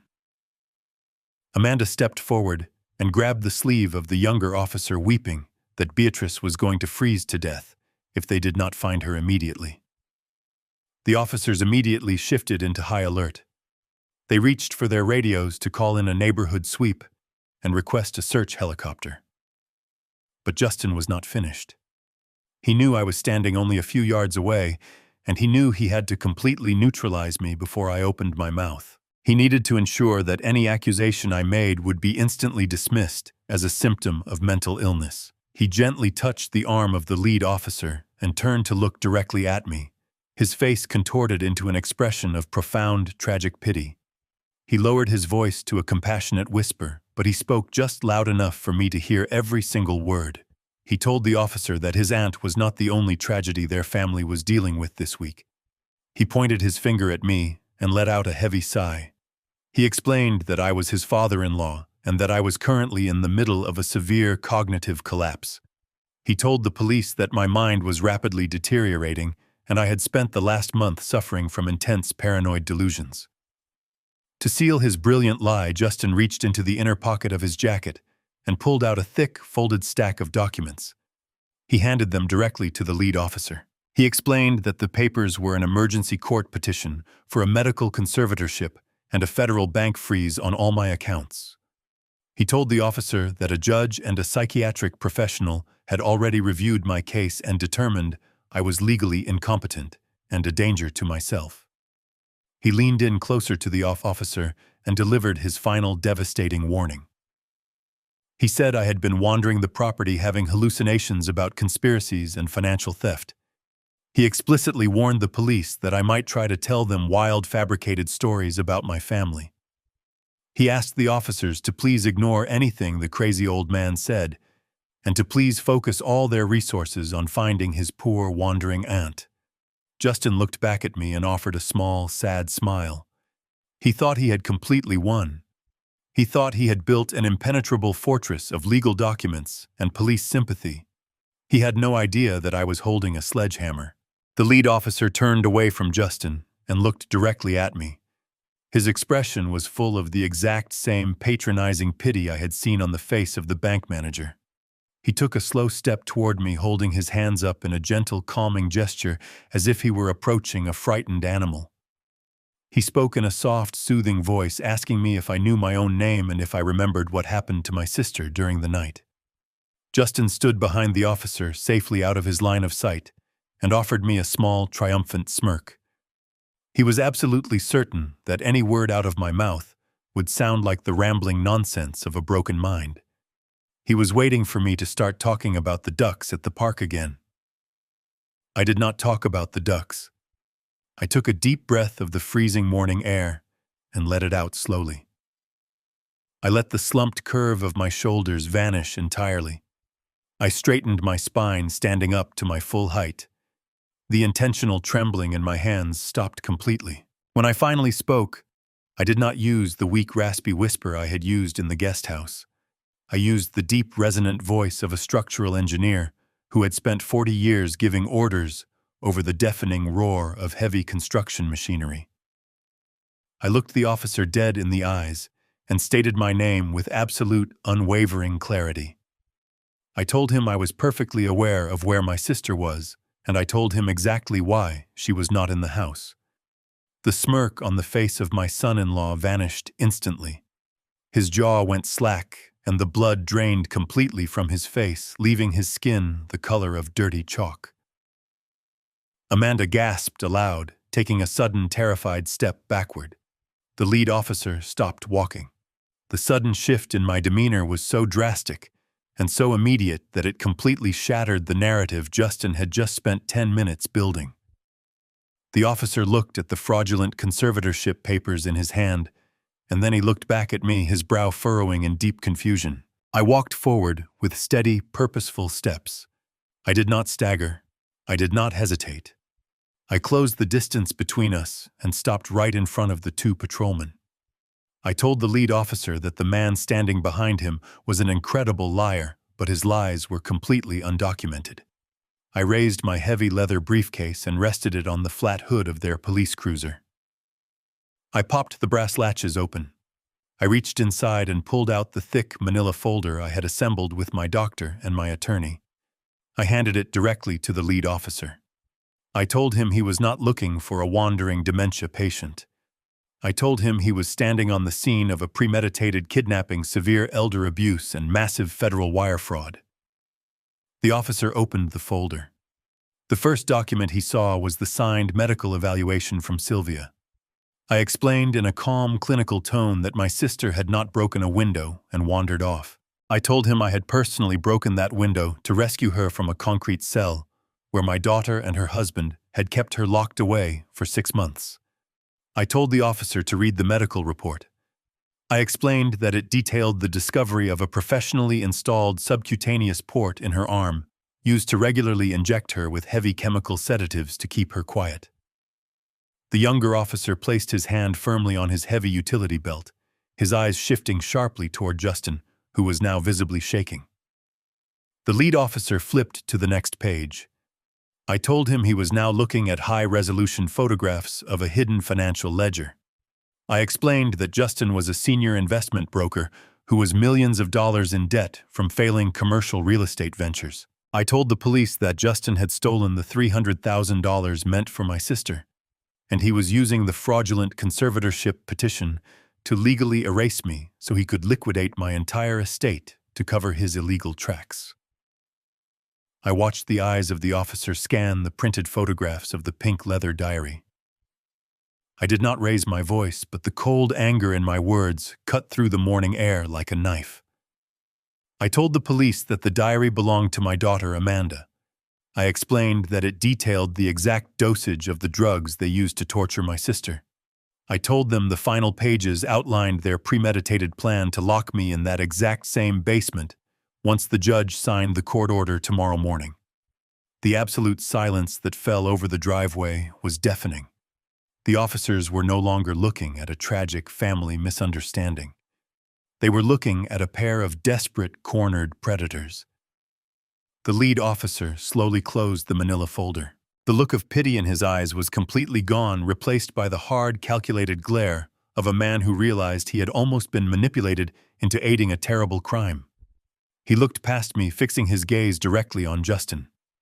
The trap was no longer just a threat. It had snapped shut, and the teeth were buried deep. The lead officer kept his hand resting heavily on his utility belt while he stared at Justin. The silence in the driveway was so absolute, I could hear the cold morning wind rustling the branches of the evergreen trees. Justin opened his mouth to speak, but no words came out. He raised his hands in a frantic, pleading gesture, trying to rebuild the invisible wall of lies that had just collapsed around him. He stammered that the documents in the folder were forged, and that I was simply a crazy old man who had hired someone to create fake photographs. He turned to Amanda, begging her to tell the police that I was hallucinating. But Amanda was completely frozen. She was staring at the printed pages of her own pink diary resting on the hood of the police cruiser. She knew her own handwriting, and she knew the absolute trap she had walked directly into. The younger officer stepped forward and instructed Justin to keep his hands visible and to step away from his wife. Before Justin could even process the command, the loud crunch of heavy tires rolling over the gravel echoed from the end of the long driveway. A massive, sleek black sedan pulled through the open security gates, moving with a slow, predatory grace. It glided past the manicured lawn and came to a smooth stop right behind the two parked police cruisers, effectively blocking the only exit from the estate. The driver's side door opened, and Bradley Lawson stepped out into the freezing morning air. He did not look like a man who came to negotiate. He wore a perfectly tailored dark charcoal suit and a long black wool overcoat that made his tall frame look incredibly imposing. He carried a thick leather briefcase in his left hand, and his face was set in an expression of cold, absolute authority. He walked toward the group with the steady, measured steps of an executioner approaching the block. The two police officers turned their attention to the approaching figure. Bradley did not wait for them to ask questions. He walked directly up to the lead officer and introduced himself in a voice that demanded immediate, absolute respect. He stated his name and his position as senior partner at the largest corporate litigation firm in the city. He did not look at Justin or Amanda. He kept his entire focus on the police treating the antagonists as if they were already irrelevant ghosts. Bradley reached into the inner pocket of his dark overcoat and produced a thick stack of legal documents bound with a heavy blue seal. He handed the papers directly to the lead officer, explaining exactly what they were. Bradley told the police that the family court petition Justin had handed them earlier was completely null and void. He explained that a federal judge had woken up at 5:00 this morning to sign an emergency federal injunction. The injunction immediately stripped Justin of any and all fiduciary power, citing overwhelming evidence of massive federal wire fraud and the theft of millions of dollars from vulnerable elderly clients. Bradley stated with absolute legal certainty that the temporary conservatorship was entirely legally dead. He told the officers that my legal autonomy was fully restored and that Justin was currently standing on my private property without my permission. The lead officer examined the heavy blue seal and the signature of the federal judge. He recognized the name immediately, and his posture shifted from cautious investigation to strict compliance with the federal mandate. He handed the fraudulent family court petition back to Justin with a look of absolute disgust. Amanda began to hyperventilate. She grabbed her own hair and sank slowly toward the cold gravel driveway, completely overwhelmed by the crushing weight of the sudden reality. She realized that her husband was not going to save them and that her pristine suburban life was completely gone. Justin let out a strange, high-pitched sound that was halfway between a laugh and a sob. He pointed a shaking finger at Bradley and yelled that a family court order could not be overturned by a random lawyer showing up in a driveway. He screamed that he was a senior investment broker and that he had powerful connections who would destroy Bradley for interfering. Bradley finally turned his head to look at my son-in-law. The look of pure predatory amusement on his face was terrifying. Bradley spoke to Justin in a tone so quiet and deadly it made the air feel even colder. He told Justin that his powerful connections were currently shredding documents and hiring their own defense attorneys. He explained that less than 10 minutes ago, a joint task force of federal agents and financial regulators had kicked down the glass doors of his prestigious downtown brokerage firm. He told Justin they were currently seizing every single computer server and freezing every single offshore holding account connected to his name. The illegal real estate shell companies were exposed. The stolen client funds were fully tracked.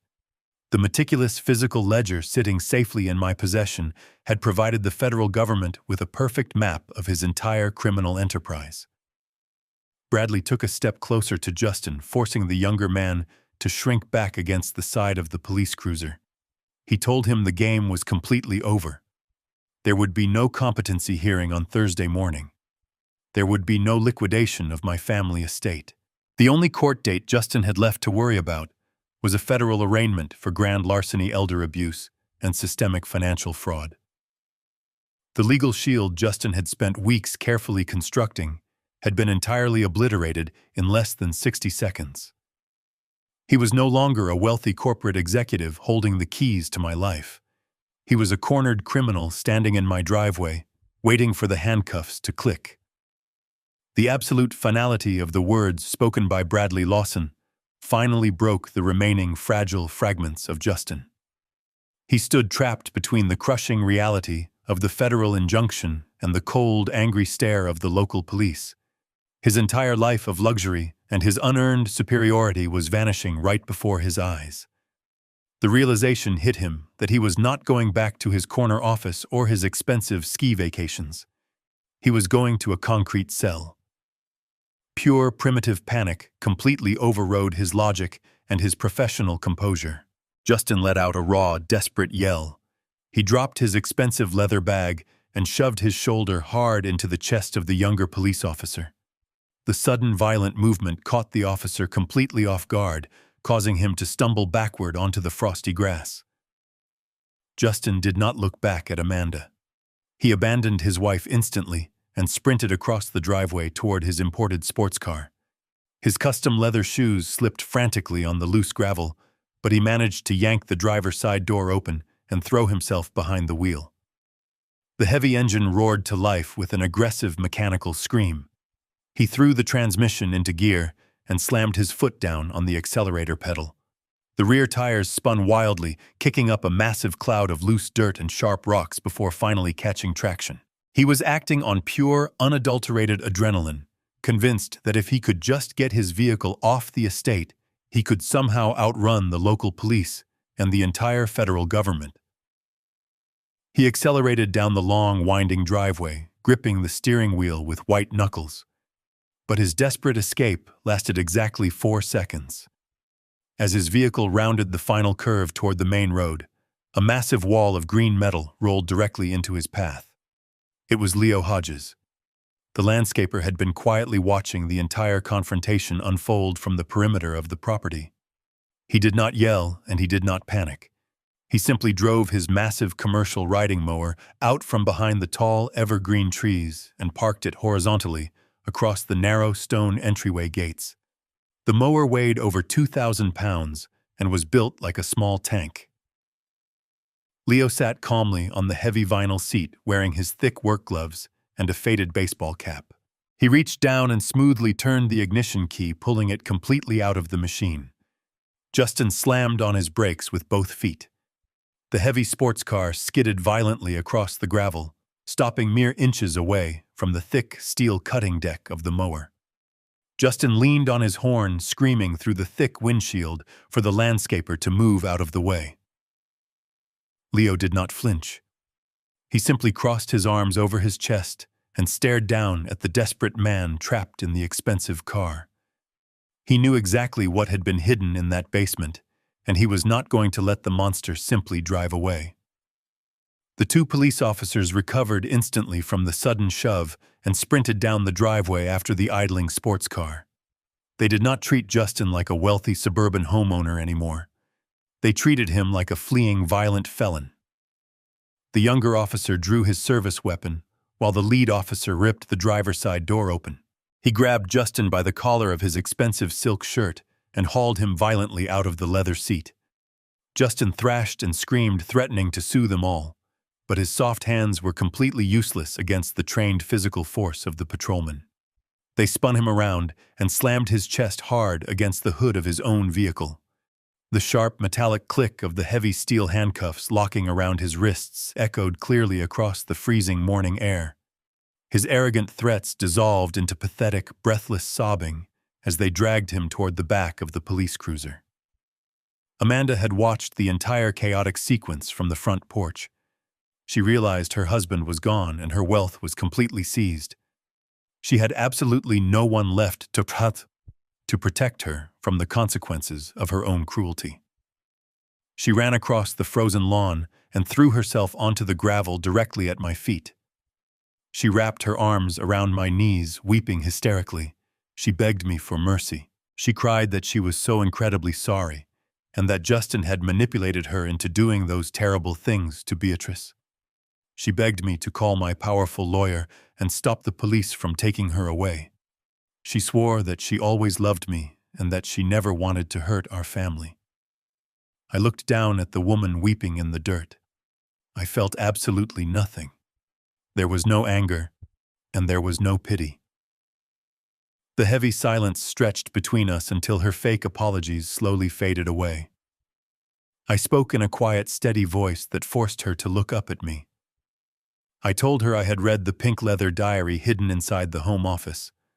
I watched the final spark of hope completely die in her eyes as I quoted her own exact handwritten words back to her.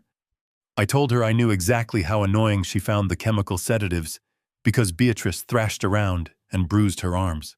I told her I knew about her meticulous plan to lock me in the dark basement the moment the judge signed the papers, so she would not have to pay for a nursing home. I told her she was not a victim. She was the architect of her own miserable cage. I gently, but firmly, pulled my legs out of her desperate grasp. I told the lead officer to ensure she was also taken into strict custody for her documented role in the kidnapping and the systemic abuse. I did not wait to watch them place the handcuffs on my daughter. I turned my back on the wreckage of their lives and walked slowly back up the gravel driveway. The silent adjustment was finally complete. I had a sister waiting for me in the guest house and a brand new life to begin building. The federal justice system moves with a terrifying and absolute efficiency when presented with undeniable physical evidence. The trial of my son-in-law did not drag on for years. Justin attempted to use his wealth and his polished charisma to charm the federal judge, but his arrogance completely dissolved the moment Bradley Lawson entered the physical ledger into the official court record. The handwritten pages mapping out his massive wire fraud and the theft of millions of dollars from vulnerable clients left him with absolutely no room to negotiate. The judge looked at him not as a respected corporate executive, but as a parasitic predator. Justin was sentenced to 20 years in a maximum security federal penitentiary without any possibility of early parole. He lost his licenses, his assets, and his freedom. Amanda tried desperately to play the victim during her own criminal trial. She sat on the witness stand and wept, claiming that Justin had manipulated her and forced her to lock my sister away. But the high-resolution photographs of her pink leather diary proved her premeditated malice beyond a shadow of a doubt. The jury read her own handwritten complaints about the chemical sedatives and her calculated plans to imprison me. The judge sentenced my daughter to 8 years in a state facility for her active and willing participation in severe elder abuse and kidnapping. I did not attend either of their sentencing hearings. I had absolutely no desire to watch them cry or listen to their empty, desperate apologies. They had ceased to exist in my world the moment the handcuffs clicked around their wrists. The financial recovery was equally swift and completely ruthless. The massive downtown brokerage firm where Justin worked was terrified of a catastrophic public relations disaster. They wanted to bury the scandal as quickly as possible. Bradley Lawson leveraged that corporate terror perfectly. He squeezed their legal department for every single penny. The $300,000 that Amanda had stolen was returned to my accounts in full, along with a massive punitive settlement paid directly by the firm to avoid further litigation. My frozen bank accounts were completely restored, and the fraudulent conservatorship was permanently expunged from my legal record. I took the recovered funds and immediately put them to use. I completely excised the toxic infection from my life and began the quiet, steady work of rebuilding my home. 6 months have passed since that freezing, chaotic morning. The heavy winter frost has finally melted away, giving way to a bright and warm spring. The massive estate feels entirely different now. I hired a specialized team of contractors to completely gut and renovate the ground floor of the main house. I took the dark, secure home office where Justin had plotted his financial crimes and transformed it into a beautiful, sunlit residential suite. The heavy steel door was removed and replaced with wide French doors that opened directly onto a private, manicured garden. This is where Beatrice lives now. Dr. Sylvia Vance helped me locate a wonderful, highly trained live-in nurse who treats my sister with genuine warmth and absolute dignity. Beatrice is finally safe. She has put on healthy weight, and the terrible dark bruises have completely faded from her fragile skin.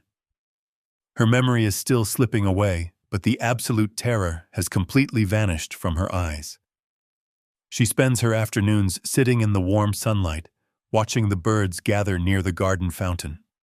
It is a quiet Friday evening, and I am sitting in my favorite wooden chair on the large front porch.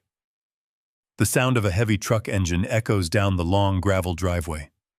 Leo Hodges parks his landscaping truck near the garage and walks across the fresh green lawn. He does not just cut the grass anymore. I hired him to manage the entire estate permanently. But more importantly, he has become a constant and welcome presence in my daily life. He is a young man who demonstrated more integrity and raw courage in 10 minutes than my own daughter showed in her entire existence. He walks up the porch steps, wiping the hard-earned sweat from his forehead. I reach into the cooler beside my chair and hand him an ice-cold bottle of beer.